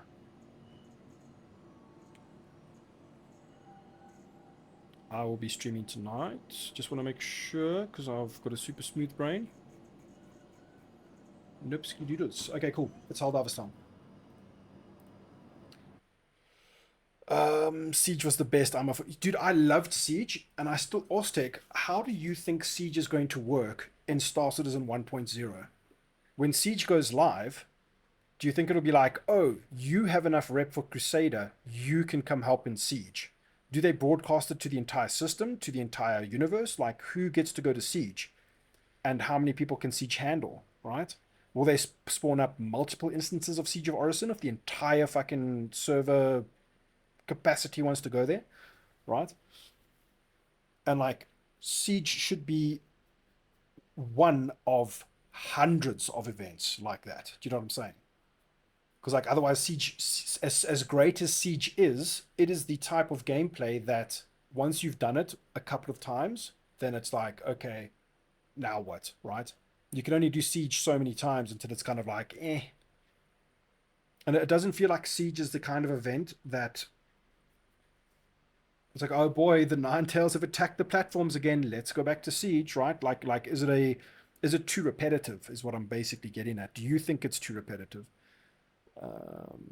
Yeah, I think the rep thing makes it cool, right? Because then you've got like these gated things that like that it kind of makes it more exciting, right? Oh, did you manage to go to Siege? Like you can imagine a world where 50% of the player base has never been to Siege because they haven't bothered with Crusader rep. That starts to become like there's even more reason to have the whole reputational based stuff happening.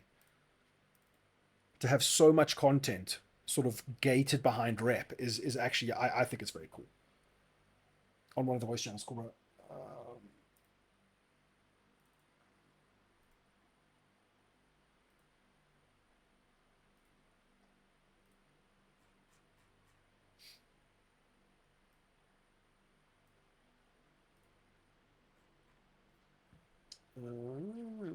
hey bro. Why is this muted? Hello? Fuck, my Discord audio is not working, brother. Give me a second. Hello? Can you hear me? Yeah, what's up, dude? How you doing? Pretty good, man. How's it going? Yeah, all good, bro.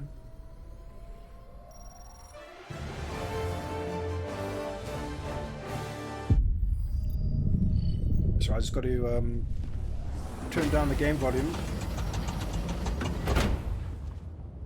Yeah, Helldivers has some very loud game volume. Yeah. This game is so good, though. Bro, I'm so hopelessly addicted, it's actually terrifying, bro. Cool. Do you want me to join your ship, or do you want to join my ship? How do you want to do this? I'll join your ship. Cool. Hopefully this works. Invite again.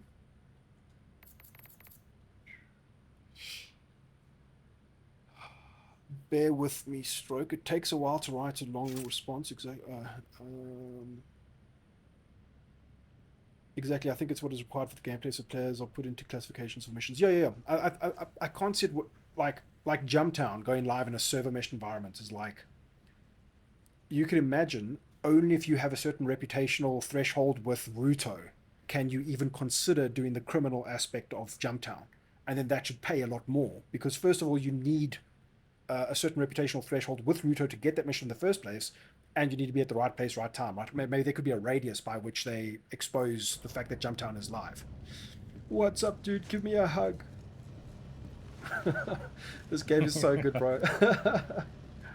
Dude, we need this in Star Citizen. Like, there's no way to like interact with actual other players' avatars. You know what I mean? It's something that you start to see more often these days, right? It's like animations interacting with each other with gameplay, right? So it's like the whole reloading thing with like other ships and stuff.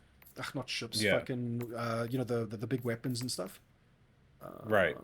Let's go. Sorry, I just gotta quickly set up some shit here quickly. Get that there and do. But that was one of the things that I was trying to really see at CitizenCon, because so much of the player interaction with Star Citizen is you giving your friends things, and like I wanted a better way to do that. Like I can actually physically just like, okay, like you need a weapon, instead of me having to drop it on the floor or put it into a weapon rack. Exactly, dude. Now like, I can just hand you this gun.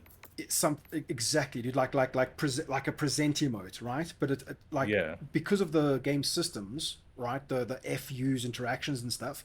All I do is hold it out and make it accessible, and then you organically can come and interact with what I'm presenting, right? Yeah. Yeah, I think we're on the same page, dude. That would be excellent. Because how many times have you had to like drop a tractor beam tool like on the ground and it disappears through the exactly, through the dude. ship, Or like a mag of ammo. Planet. Yeah, dude. Yeah. And like, or you either need access to like a shared external inventory space, or like you're dropping shit on the ground, which is awkward as hell, man. Yeah, 100%. Okay, cool. I think I'm good to go. The enemy has launched a surprise attack on one of our planets. It needs our aid. Oh, sweet, dude. They've done... Whoa, what is happening? Turing secured, Fenris secured, TCS has been fully activated on half the barrier planets. Man, I love this. I never went to Heath, though, bro. Have you done Heath before? Never. Apparently there's a defense campaign there. Do you have any personal orders? The hour of our next victory rapidly approaches. Let us Personal cleanse the orders. galaxy of aliens. Activate terminal control system on the barrier planets. Throughout a Prime, Meridia. Alright, cool. So then do you want to do... Yeah, let's do Meridia. So It's like, I almost really... done anyway. Yeah. So it's like, I wonder if we can actually fail this, right? So if we do not get We must Errata dare free Prime our and galaxy from Meridia the within affliction 4 of days, bug and bot alike. does this actually change what would happen if we did? Do you know what I'm saying? Yeah, it'd be cool if it did. It would be so sick, bro. Yeah, you good for Meridia? Good. Do you have a difficulty preference? Not really. Cool. I think we I haven't can- done Helldiver difficulty before though. So. Is it? What have you been doing? I think just hard. Just hard. Okay, cool. Let's go up to extreme then and see if we can two-man this. We'll start off here. We'll do that. Let's do it, bro. Let's go. I heard the What's your- Octor has been pretty OP lately. The what? The Octor has been pretty good lately. Jump complete. I missed that, bro. The Ox what? Mission coordinates. The Arc Thrower? Oh, the Arc Thrower, yeah, dude. It's insane, but it's like, it's notorious for like damaging your teammates, right? So go for it, bro, if It you want to really use is. it. Wait, yeah. I'm gonna do railgun and let's do rocket pods and yeah, maybe. We'll see how this goes. Allied destroyer has joined squadron. Yeah, we got some randoms joining, bro. All good. Yeah, dude, I've been using the Scorcher, but it is absolutely fucking tragic against the Terminids up close. I think that's the way to go. Extra grenades, happiness. Yeah, I love the orange armor because it gives you 2 extra grenades. Yeah. So I've got the armor that I'm using now. It's exactly the same as the orange armor, but it's light, so you're a little bit faster. So if you see it on nice. the store, bro, definitely pick it up. It's I found it like so good.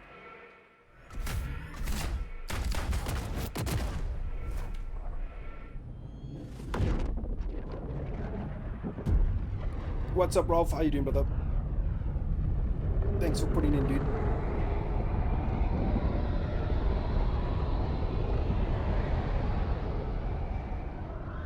It never gets old.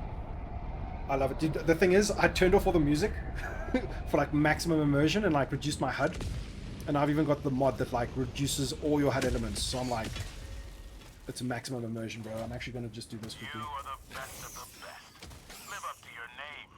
Live up to freedom. Calling down a support weapon. Allied destroyer joining squadron, deploying Helldiver to combat zone.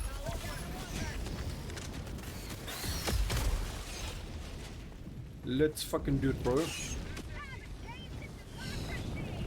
Oh, we got a breach. Silo 1 is right here, so we'll start there. Yeah.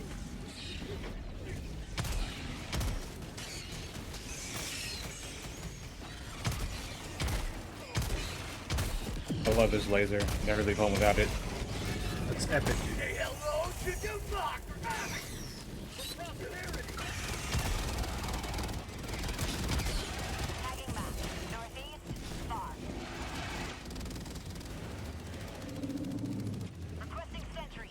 Cool, I'm gonna activate the silo so long, Alright. and then we must just defend the crap out of it. Oh my god. Oh, go. No, somebody put down the fucking Tesla Why can't I coil. climb? Oh, for real. It's not bad, it's just you gotta be very careful of it, right? Yeah. Like, it I think almost the got me. aerodynal, is it? Yeah, bro, I think friendly fire and just getting killed by teammates is just part of this game, bro. It's actually the funny part of this game. Yeah. And the part that I kind of like love about it the most. I'm right behind you. Cool. Oh, that's not you.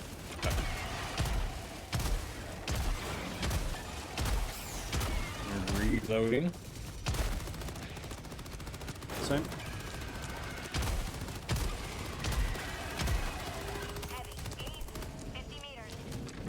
Oh yeah, we got a big boy.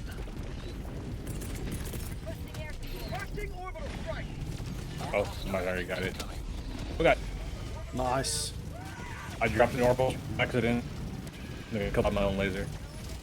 Okay, so we just gotta stop them from like hitting the yellow parts of the silo. Okay. Can I get reinforced? It's getting a lot of damage. I can't reinforce. Alright, I'm back in. Good. Back in. Okay, cool.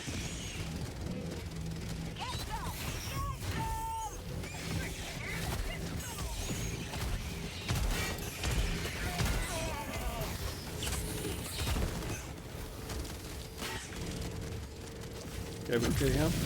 Ah, it reset, bro. Oh, we got a charger.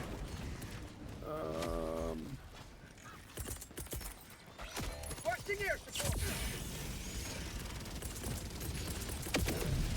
Reinforcing. Charges down. Okay, I'm gonna start the silo again. Alright. I think maybe our teammates did some damage to that thing. He's like this will never end unless we manage to just keep it alive. Maybe I put my sentry in the wrong spot. No, that's perfect, bro. It's all good. Okay, we gotta contain this. Grenade out.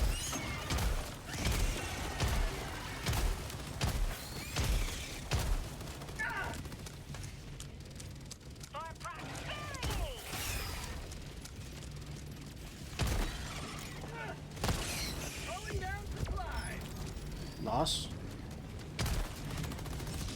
Okay, over there, we need to stop them. Reloading.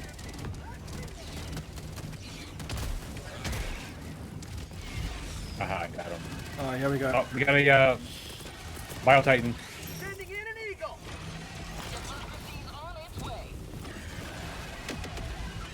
Fuck, he's still up, bro.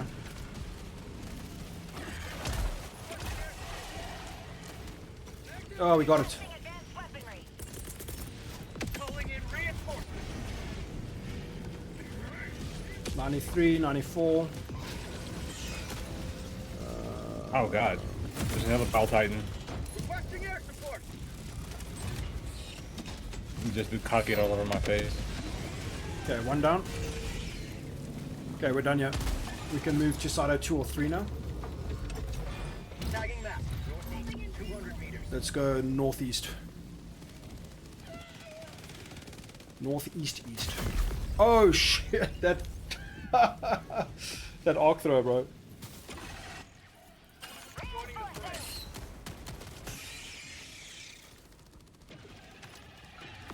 Request approved. Reinforcements on the way. How do I get my spear back if it's in range of the arc throw? Democracy has landed. Is this gonna zap me? Oh my god, I just got yeeted across the map. Oh god, what's happening? Ow. Did you get Ow. heated? That was weird. Had some weird gravitational anomaly. Stasis in physics. This called democracy.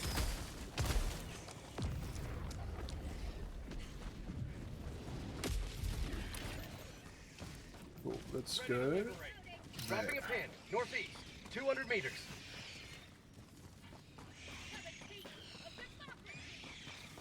Behind you? Hell yeah, 2 steps. Nice one.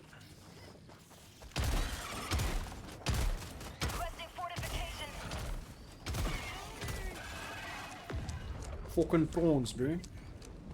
We got a charger inbound. Where? Gotcha. Behind us. Calling in orbital strike. He's down. Okay, I'm gonna use my mech for this one. See if we can get it nice and clean. It's already done. Got a breach. Gotcha.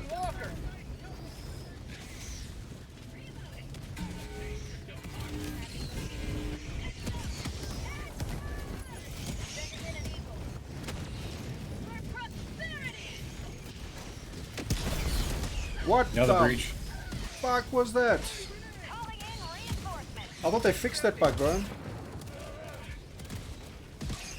I lost my suit, dude. This is gonna be rough. Point me to the enemy.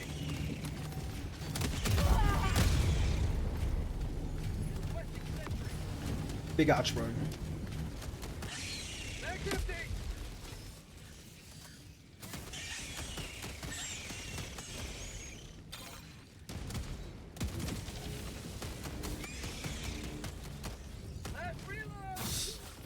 That Tesla tower, bro. Good Got lord. that fucking Tesla coil. Yeah, it's not great, huh? Request approved. Reinforcements have been launched.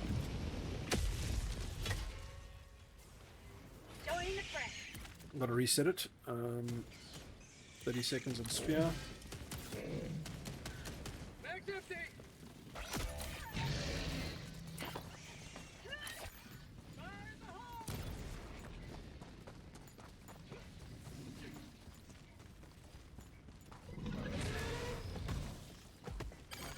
Allied destroyer leaving squadron.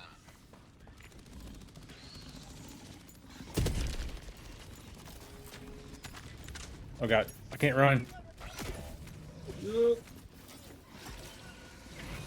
Go up, go up. Ow, ow, I ow, couldn't ow, climb ow. away.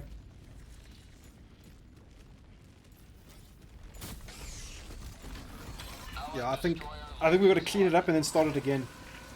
But if you can try start it again now, but it might be a bit rough.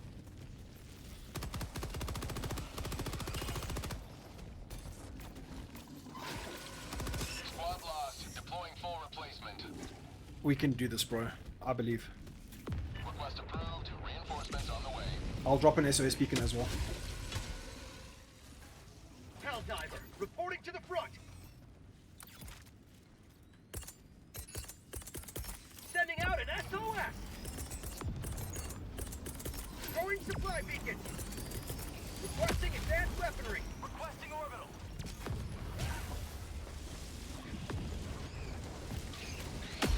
Yeah, I think we started.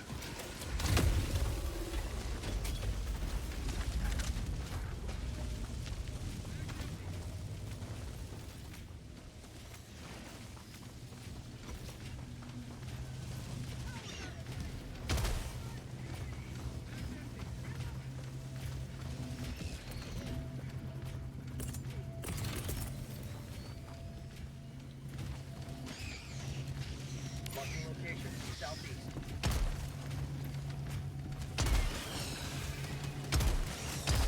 Reloading! Mission at 30 minutes remaining.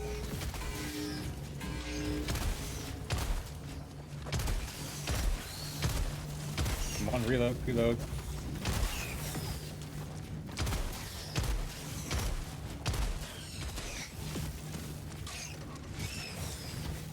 How about a nice pocket of liberty? Oh shit, shit, shit, shit, shit, shit. Freedom! Got him. We're nearly done. Just keep them off, keep them off. It's 84%. Don't let them near it. Just run around the out. Ah, fuck, we lost it.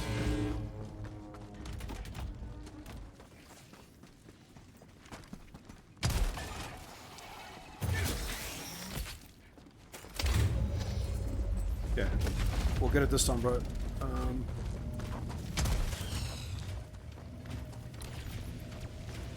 Okay, to the west.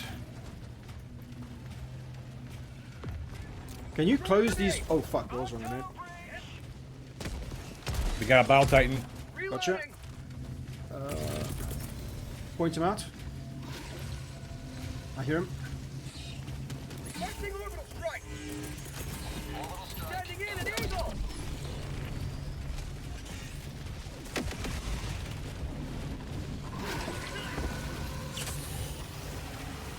Come on, what are you doing? Switch to the... Got him. Oh my god, dude, you not really grab it.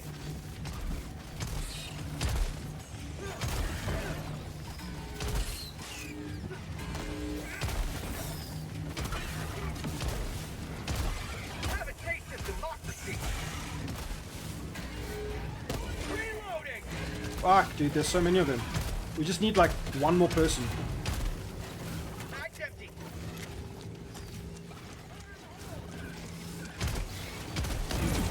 Oops. Oh, shit.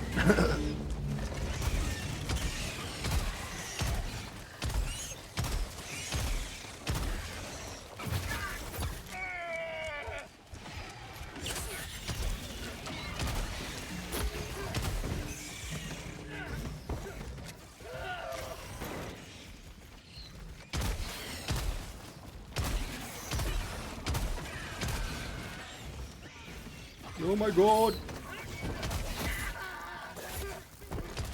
Oh my god. Out of ammo.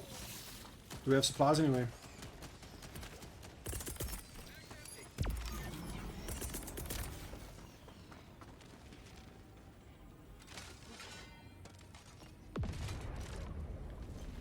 Oh. Okay, here we go again. Supplies.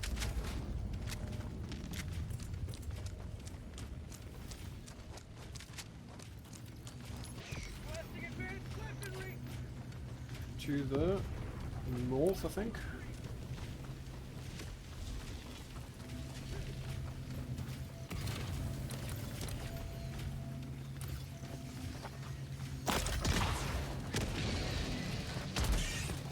Reloading.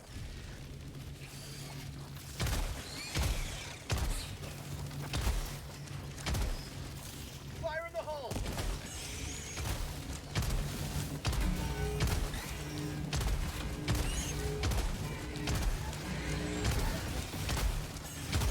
Battle Titan. Shit. Gotcha. Calling in reinforcements. Yeah, it's already too unstable, man. I never see a thing until it's too late. Oh. Nope. Point me to the enemy.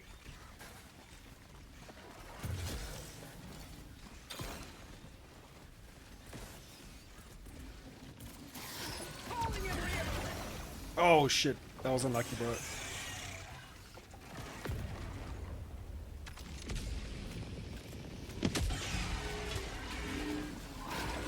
Oh fuck.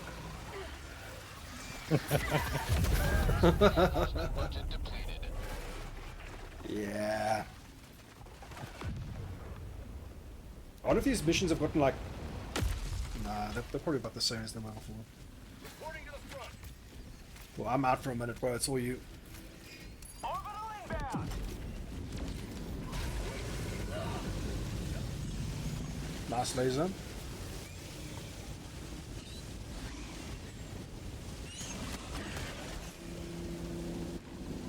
I think this difficulty is a little bit too much for just the two of us. Well, Good attempt though, bro. holy shit. I think I'm gonna go for a different loadout for that one. I mean, it's Voidy Vids, bro. Failure is expected.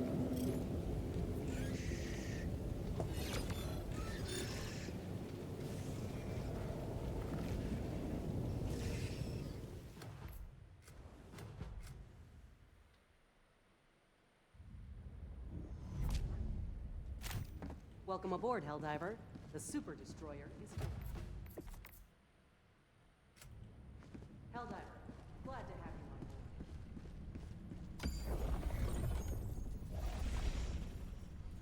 you on board. Do you want to try that again? We'll just knock it down to hard.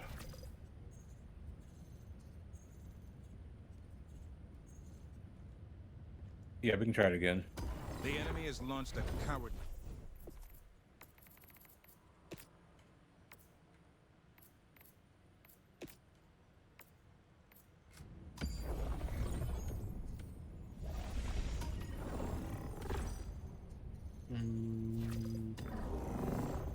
Mission coordinates locked.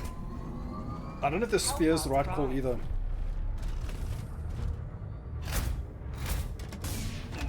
Orbital thrusters. Maybe recoil this instead. Oh, what's up? Orbit synchronized.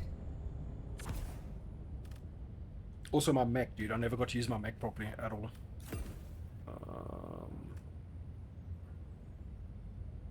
Autocannon. So we go recoil this then.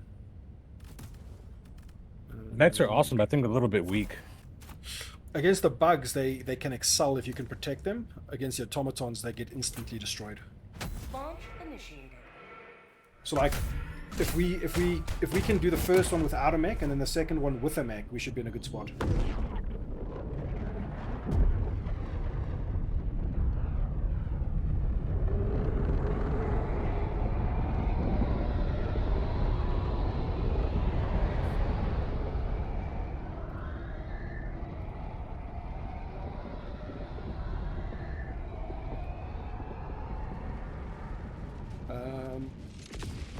Hello, can you hear me now?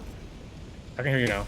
Oh, sorry, bud. I've got a button that keeps on somehow pressing itself, bro. And fear the shadow of neither death nor tyranny, but justice is your cause. Okay, that's all we need, and then we'll do an SOS beacon. Sending out an SOS. Reloading.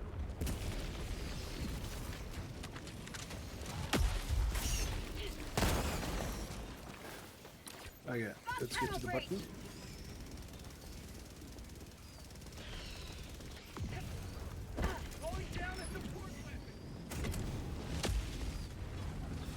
Holy shit, we got nursing spears. Reloading.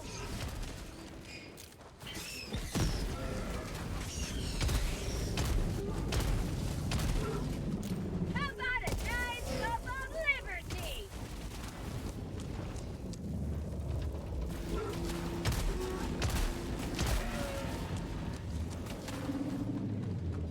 I should change this quickly. Another spear behind us.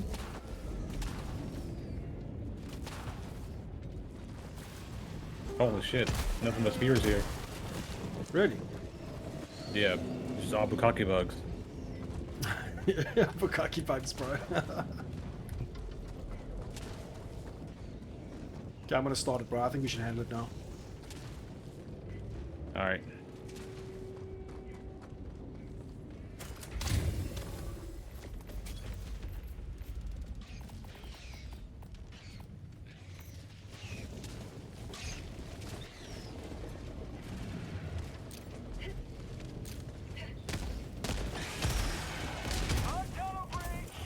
Reloading. Where's that breach at? To the east. Throwing grenade.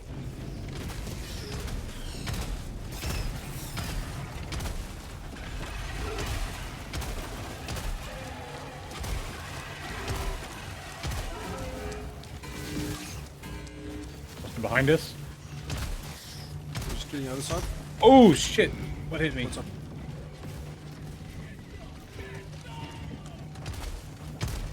Reloading. Ow, ow, ow, ow.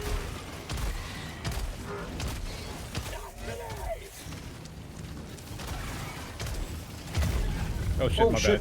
No, it's all good, bro.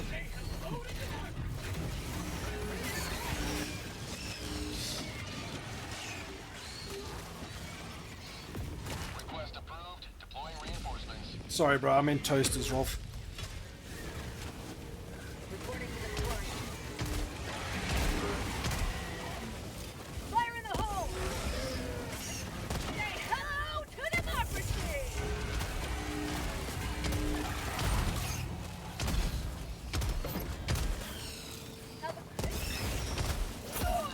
Ow. Yeah, we got it, bro. Okay,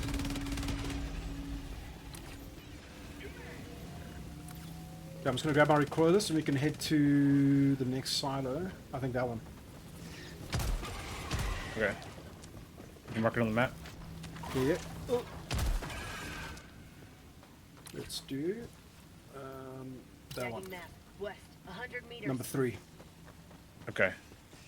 I'll call it an exosuit for this one, and we can clean it up nicely. Exosuits are so much fun. Dude, they're so good, bro. They are a little bit weak, and I wish we can see our health.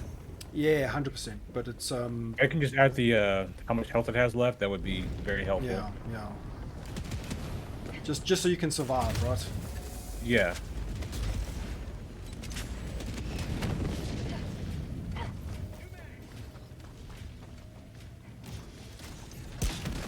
Whoops, wrong button.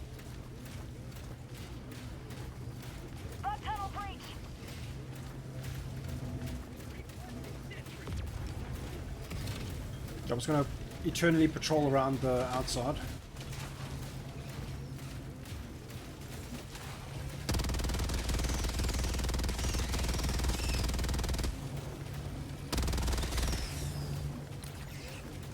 A little bit to the south, there's some.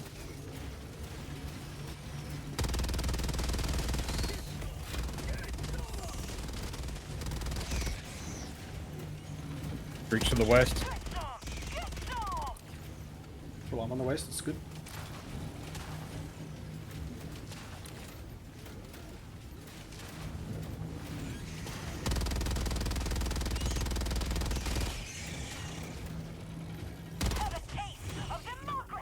Easy mode. I think the jump from due to the north.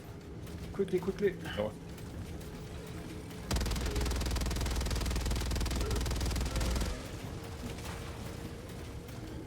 I have to be careful with this thing because if you're in front of me and I shoot it, it could damage you. Oh, bro. You will never destroy our way of life.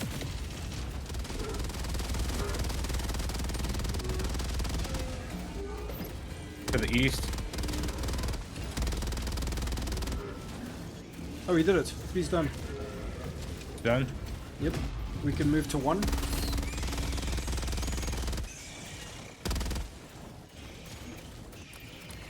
So we gotta go north. Northeast, 200 meters. At city, you can't like use your map in the mech without firing. Got a small oversight. Just a little bit. We have standards to maintain here. I mean, we're used to bugs in games, though. I mean, we play Star Citizen. True, bro. Prepared us for all jankiness in all games. No bug is too big.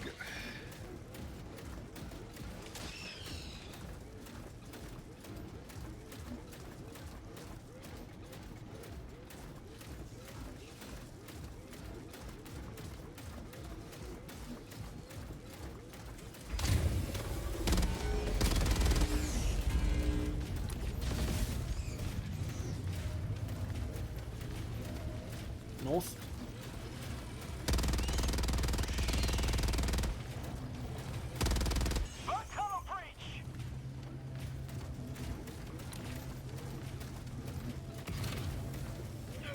Oops, sorry. Very good.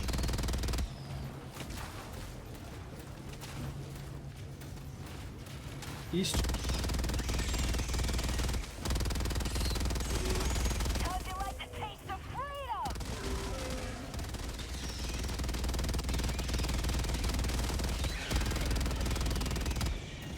Another bridge Yeah, over here. I'm out of. Do we get charges on this difficulty? Tagging map, southwest, 300 meters. That's called democracy.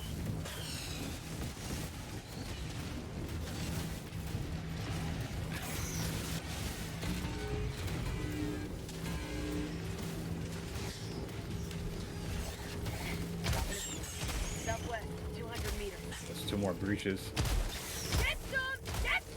Can breaches actually be closed? I'm not sure. Or do you just have to deal with the spawns?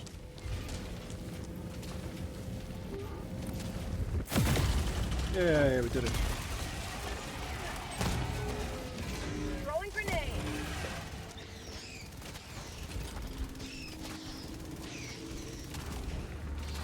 It's a pity the difficulty jump was so high between this and What are we on right now? Hard? Yeah. And like the one up from this was like impossible with just 2 of us. Now it's like a little bit too easy. Yeah.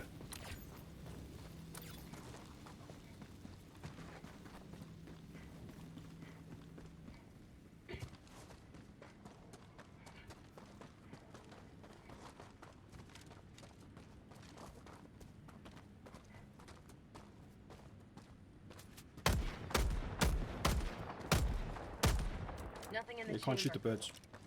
Well, I just can't aim.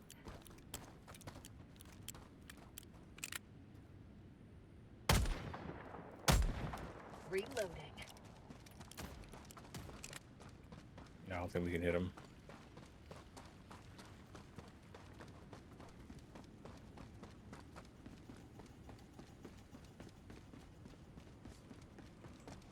Tagging location. Northwest.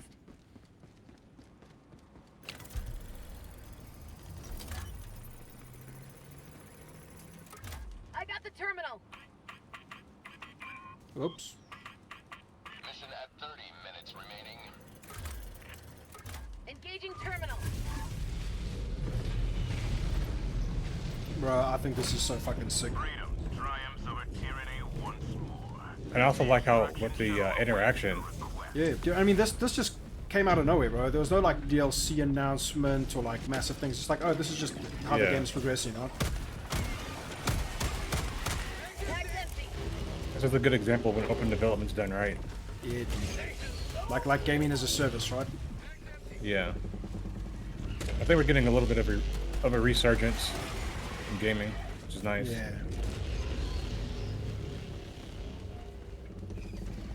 Yeah, it's just like there's no bullshit, bro. It's a fun fucking game.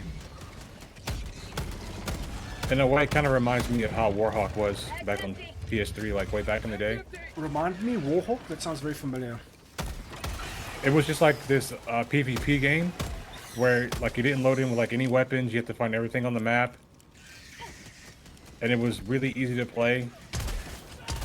It had dogfighting. It had everything. Tanks. Also third person. Was it like Battlefield, like lots of vehicles and shit? Yeah, it was kind of like Battlefield, but like third person. Okay, gotcha. You will never destroy our way of life. Calling in. Extraction request confirmed. Shuttle inbound. Feels good. And like the issues, right? Like I play every Wednesday. We try and play with a bunch of friends, like whatever random game, you know, co-op, whatever. And there's always like modern gaming, dude, is so riddled with issues, bro. Like there's always something that prevents somebody from playing or some network error or whatever. And this, dude, like even if we got disconnected from a game, you just jump back in like it's nothing. It's so like refreshing from like a technical standpoint as well. I know it had issues on launch. Oh.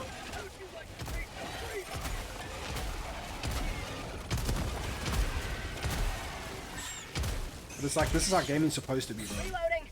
Yeah. Bug tunnel breach. This is also a good shit. example of PvE done right. Yeah, 100%, bro.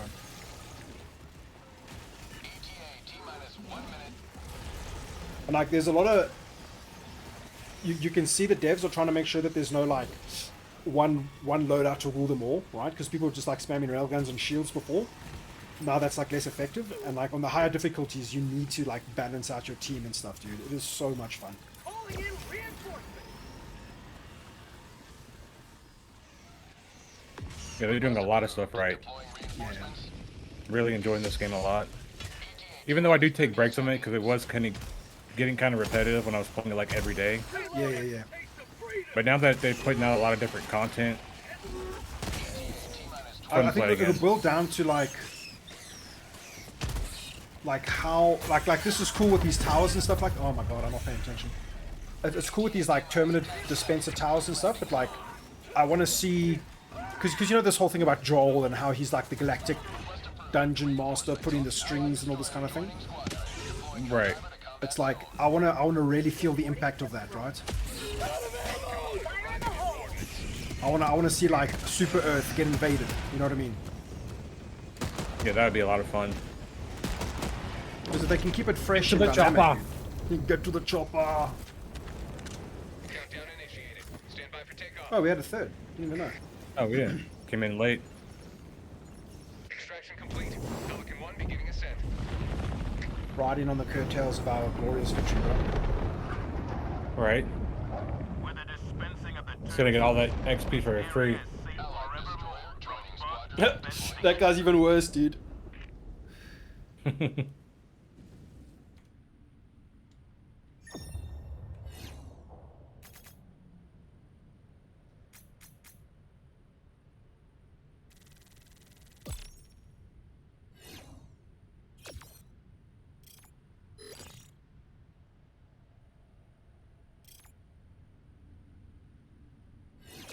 Okay, what I really want to do now... Oh, wait. These other missions might be quick ones.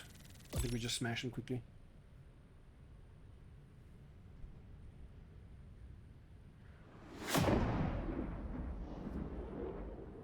Also, what I'm wondering, like for Star Citizen, like with the whole nav mode thing, is like if you're in Pyro, right?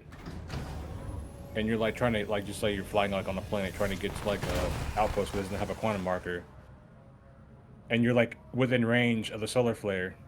You're gonna essentially have to fly in SCM mode to go places on planets.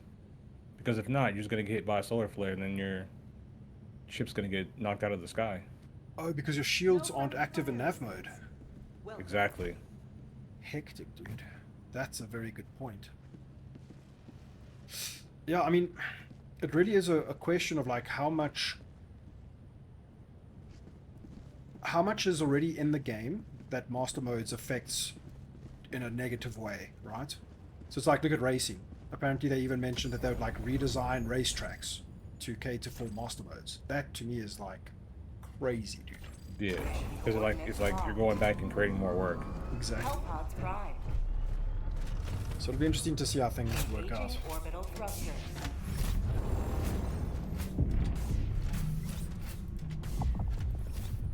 Orbit synchronized. Here?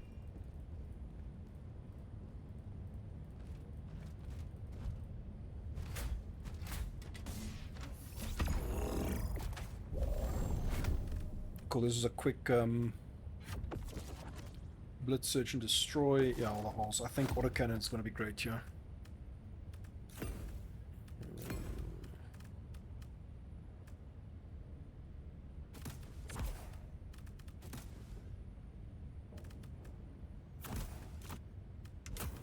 Launch initiated. Dash Forever, how's it going, man? Do I know anything about the Overdrive event? Tune in. It's unfortunate for my time zone. Didn't work out for me today, but later this afternoon for me, so like in a couple of hours, like 6 hours or so. Oh, that's finally starting today? I heard so. Maybe. We'll see. I don't know how much I'm supposed to say.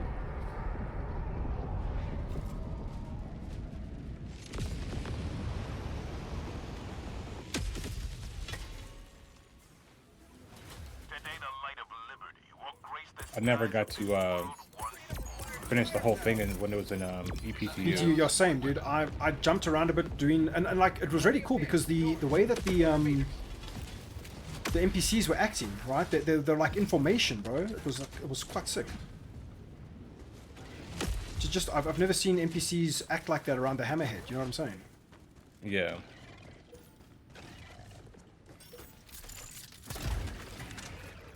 I brought the wrong thing, but whatever. I saw a spore tower, but I can't see now.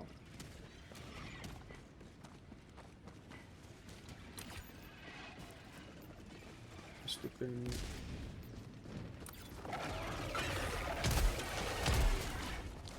Did you get that off? Another one's busy getting it off now. Okay, we might as well just head north. Well, I mean, those guys can handle those ones. We can go here. Tagging map, southwest, 200 meters. That's so good. Oh, Jesus.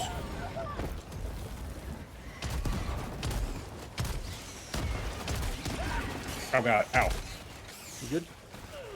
I'm good.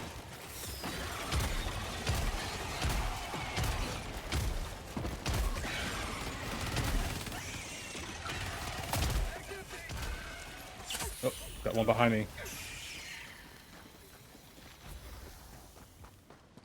Just keep an eye open for that spore tower. Will do.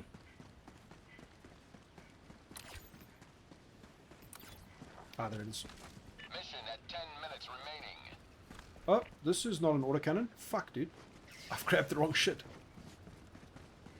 Pick up the autocannon. Oh, cool. Do you want to swap? Yeah. How do I drop it? Oh, actually, I'll just load you, bro.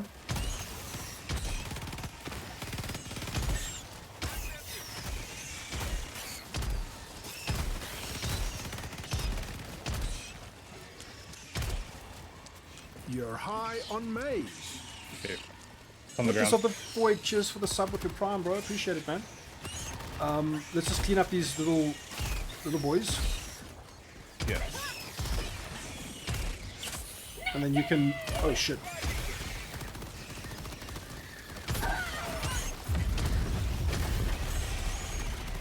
I'm down. Gotcha. Calling in reinforcements. Calling in orbital strike. Oh god, so many right here. That's crazy. You get overwhelmed so quickly, bro. Ready to liberate.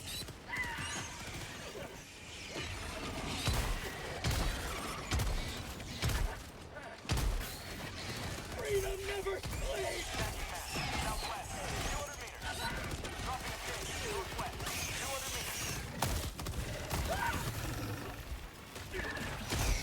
Oh god. Got me after he died. Oh, gotcha.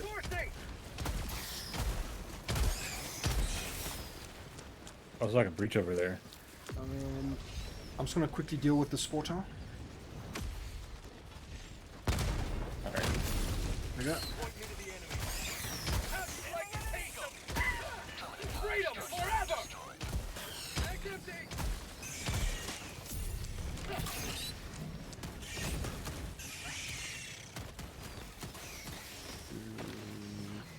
Oh. Thought I saw a charger.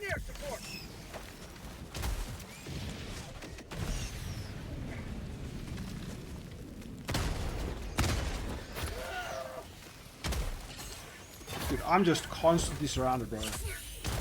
Me too.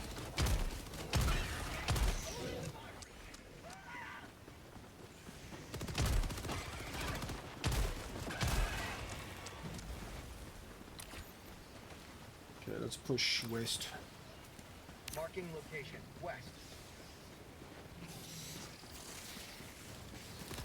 We got a charger after us.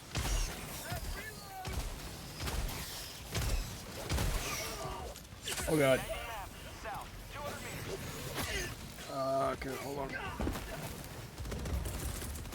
there's two chargers. Requesting Walker.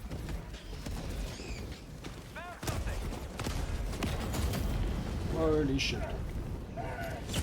Not today.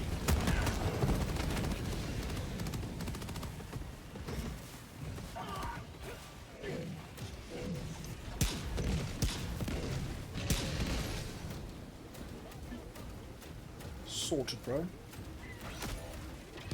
Ow.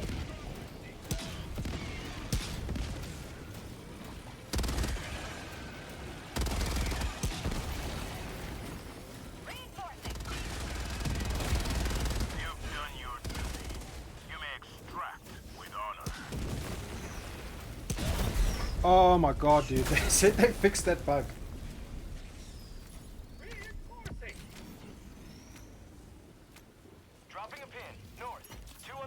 Yesterday on difficulty 5 I had 12 charges and a total of 24 Bile Titans in a row, one after the other. Holy shit, dude. This game is so good. Which shotgun is that? The Slug one or the Punisher? It's the standard Punisher, Kifita. It's so good for creating space against the bugs.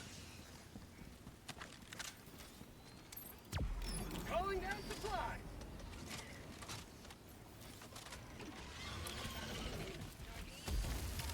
Holy shit, we got so much coming in.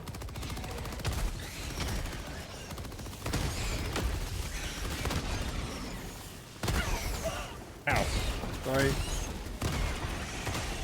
You will never destroy our way of life! That's empty!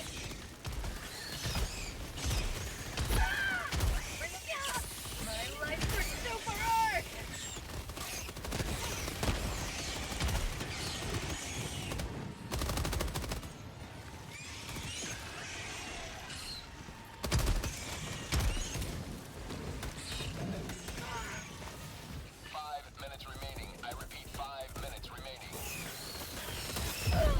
shit. No, my bad. My bad.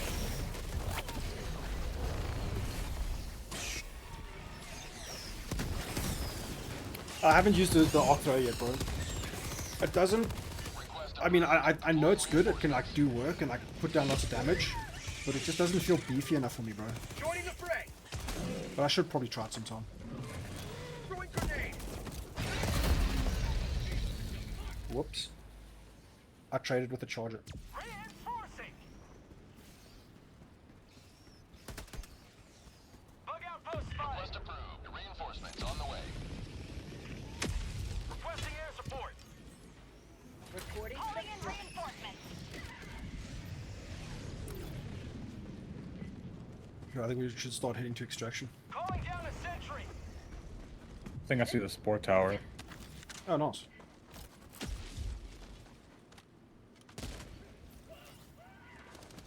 Get it when the new... yeah. This is all like 95% arc resistance or something. Oh, you can fire it faster than you think. Okay. Yeah, I'll definitely give it a try, bro. Cool. I just want to try and grab as much samples and shit on the way out now.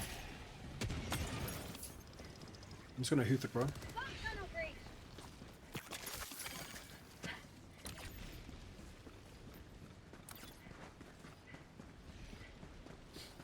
Like, I want to try and farm some super credits, if you know what I mean.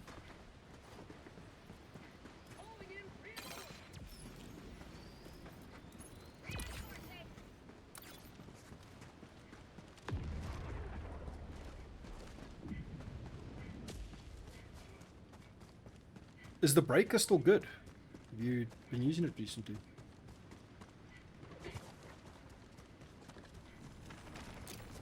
Found something. Rare sample acquired. Sorry, I think I was muted, bro. Can you hear me? I can hear you now. Ah, cool. Have you been using the breaker at all? Like, it got a little bit I have not nerfed, used but the I wonder if breaker. it's still, like, usable.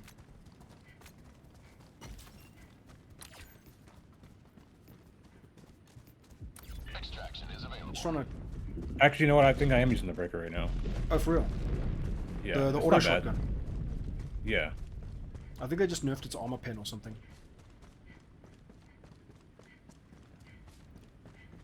Oh, the capacity was reduced. Okay, that's all. Yeah, thanks, Juice Dem. Volcanic activity. Sick. I love these weather elements they had too. Found something. Yeah, dude, the meteor showers, it's so good, dude. I love it. Extraction request confirmed. Although sometimes I do think they lock onto it somehow. Yeah. Calling down a sentry.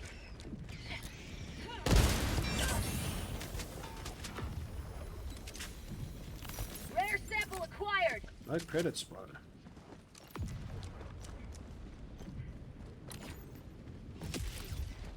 ETA T-minus 1 minute 30 seconds. On the hill.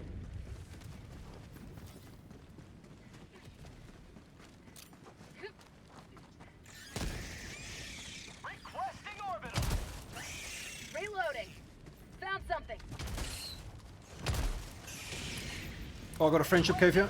Tagging location. Quickly. Got a sample. Supply. ETA T-minus 1 minute. I'm on it. Can you get to me, Marcus? Like, as fast. Where are you? I don't know if we'll make it. No, it's cool. Got 45 seconds. No, wait, we still got a couple of seconds after it lands, bro. There's a bunker here. I'm to your east. Marking location. Support weapon. Tagging location. Requesting orbital. ETA T-minus 30 seconds. We should have enough time to get back. Yeah, we should be able to. ETA T-minus 20 seconds.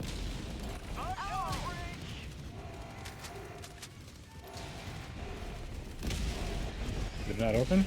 Oh, there it goes. T-minus 10 seconds. Clear landing. Reinforcement budget depleted. Man. No credits, bro. I'm trying to farm credits. Pelican 1, I have visual on the extraction zone. Affirmative. Pelican 1, landing in progress.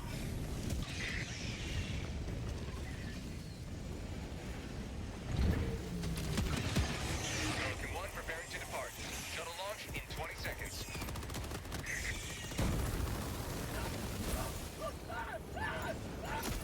Oh shit. Oh, the guy died. Oh my god, dude, I think I set him on fire. That's hilarious. We don't have any samples. Yeah. Sorry, bro. Democracy prevails once more. It'll be nice when we can put like flamethrowers and arc weapons on our mechs. Dude, I was thinking, man, there should be like a whole mech customization thing, bro. That'd be sick. They should. Yeah, I've heard and the I wouldn't mind is working good. for it in the game. Yeah, 100%. Like, if there's something we have to do, like get more technology for it.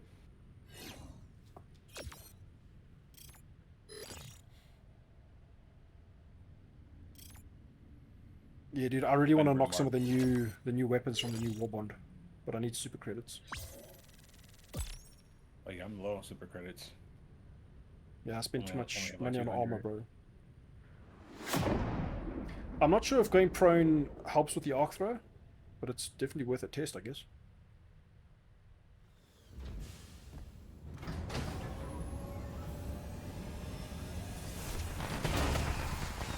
Yeah, bro, the sun's catching you there a little bit, eh? The fist of family values, I love it. Dude, you are raking up those kills, eh? With the termicide pumping, any bugs left down there are probably dead already. Yes, that backpack, man. It just does most of the killing for me. Pretty good. Cool, I think the next one is a defense, so bring your... Take command. Bring your sentry tower, turret, whatever. Hellpods prime. Engaging orbital thrusters.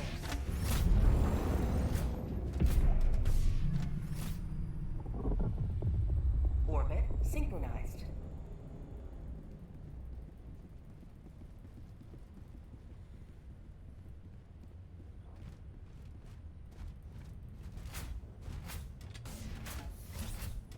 I think this hollow table is malfunctioning, but defense. Boom, boom, boom. And why not flamethrower?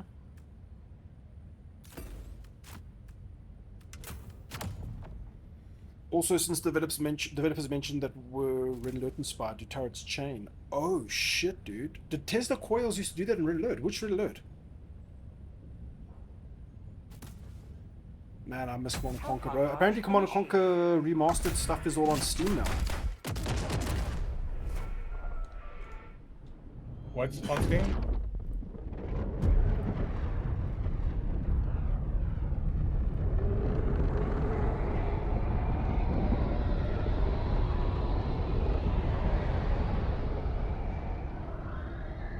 Command & Conquer games. You used to play them, bro. Oh, Command & Conquer's on Steam? Yeah, they've like brought it out to Steam now. Apparently, it's quite a big deal. Wow. I know it's the entire collection's been available on EA for a while, but now it's on Steam. Steam taking over. Requesting sentry. Calling down a sentry. Calling down a support weapon.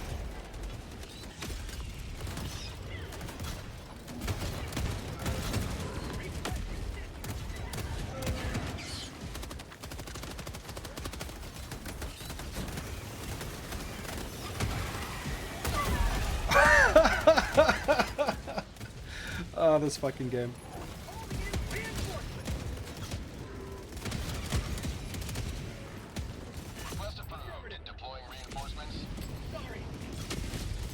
Oops, I did not mean to do that.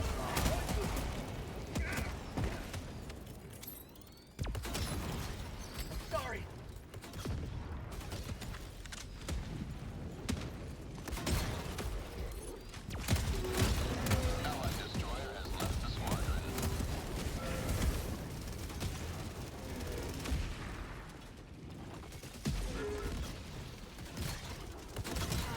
Ow, ow, ow. I'm hit! Sweet liberty, the blood! Sweet liberty, help me. Sending in an eagle!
Auto cannon is messing me up.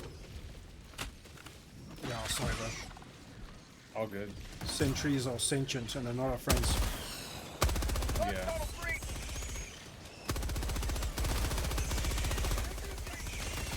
Ow, ow. I hate getting stun locked. Yeah.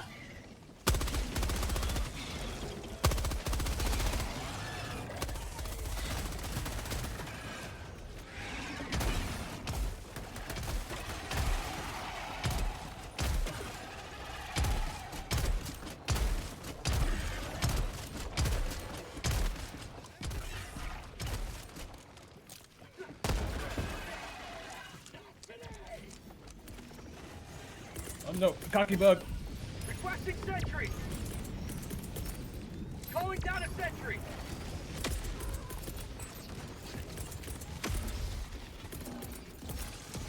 Requesting sentry!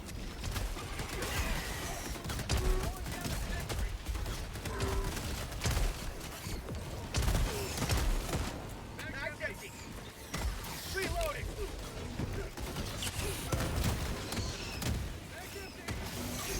Mag's empty!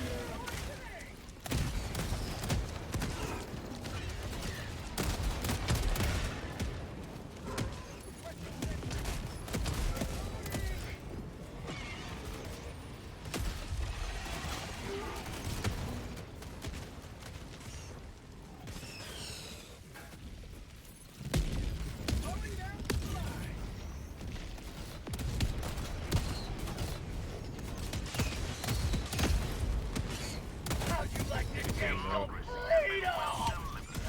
Ah, fuck. Whoops.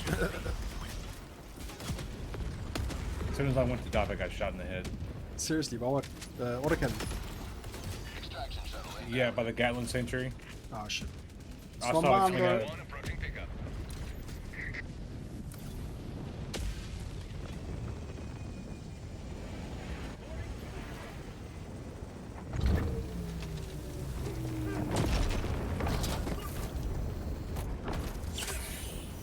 Pelican 1 preparing to depart. Shuttle launch in 20 seconds. Cool, easy medals, but no super credits. What I think would be cool is an occasional stalk or some of the TCS missions. No reason not the stalkers will help destroy the TCS and give some more diversity with the defense. Oh, 100%, bro. That'd be sick.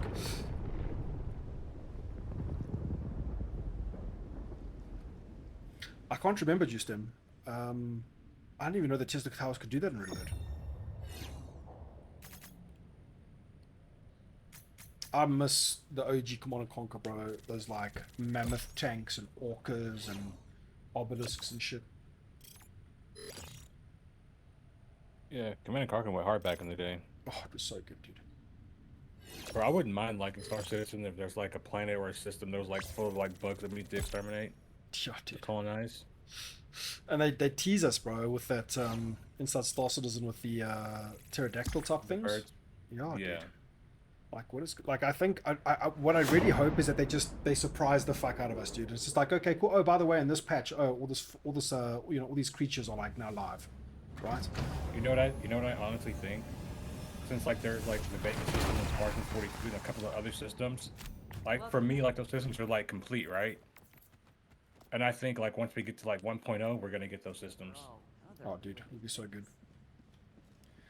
Okay, dude, I think I'm gonna call it there. I'm gonna take a bit of a break. I'm gonna be streaming again later tonight because there might be some exciting stuff happening in game in Star Citizen. So I'm probably gonna call it there. Yeah. But yeah, dude, Yeah, I'll thanks for probably jamming, be man. on in a little while too. Yeah, for real. Yeah, dude. We'll maybe if you're gonna be online for Star Citizen in a couple of hours, we must definitely do some shenanigans. I think it's gonna be exciting for everybody. Yeah, we definitely should. Potentially event stuff. Yeah. Okay. Cool, guys. Thank you so much for putting in. Appreciate you guys watching. And Marcus, yeah, I'll chat you a little bit later, bro. Yeah, man. Whoopsie. Okay, cool. Yeah, I'll definitely be on. It's probably about what? It's 12 now. So yeah, about 6 or 7 hours from now. Definitely worth seeing what's going on out and about the verse. But yeah, cheers, guys. Thanks.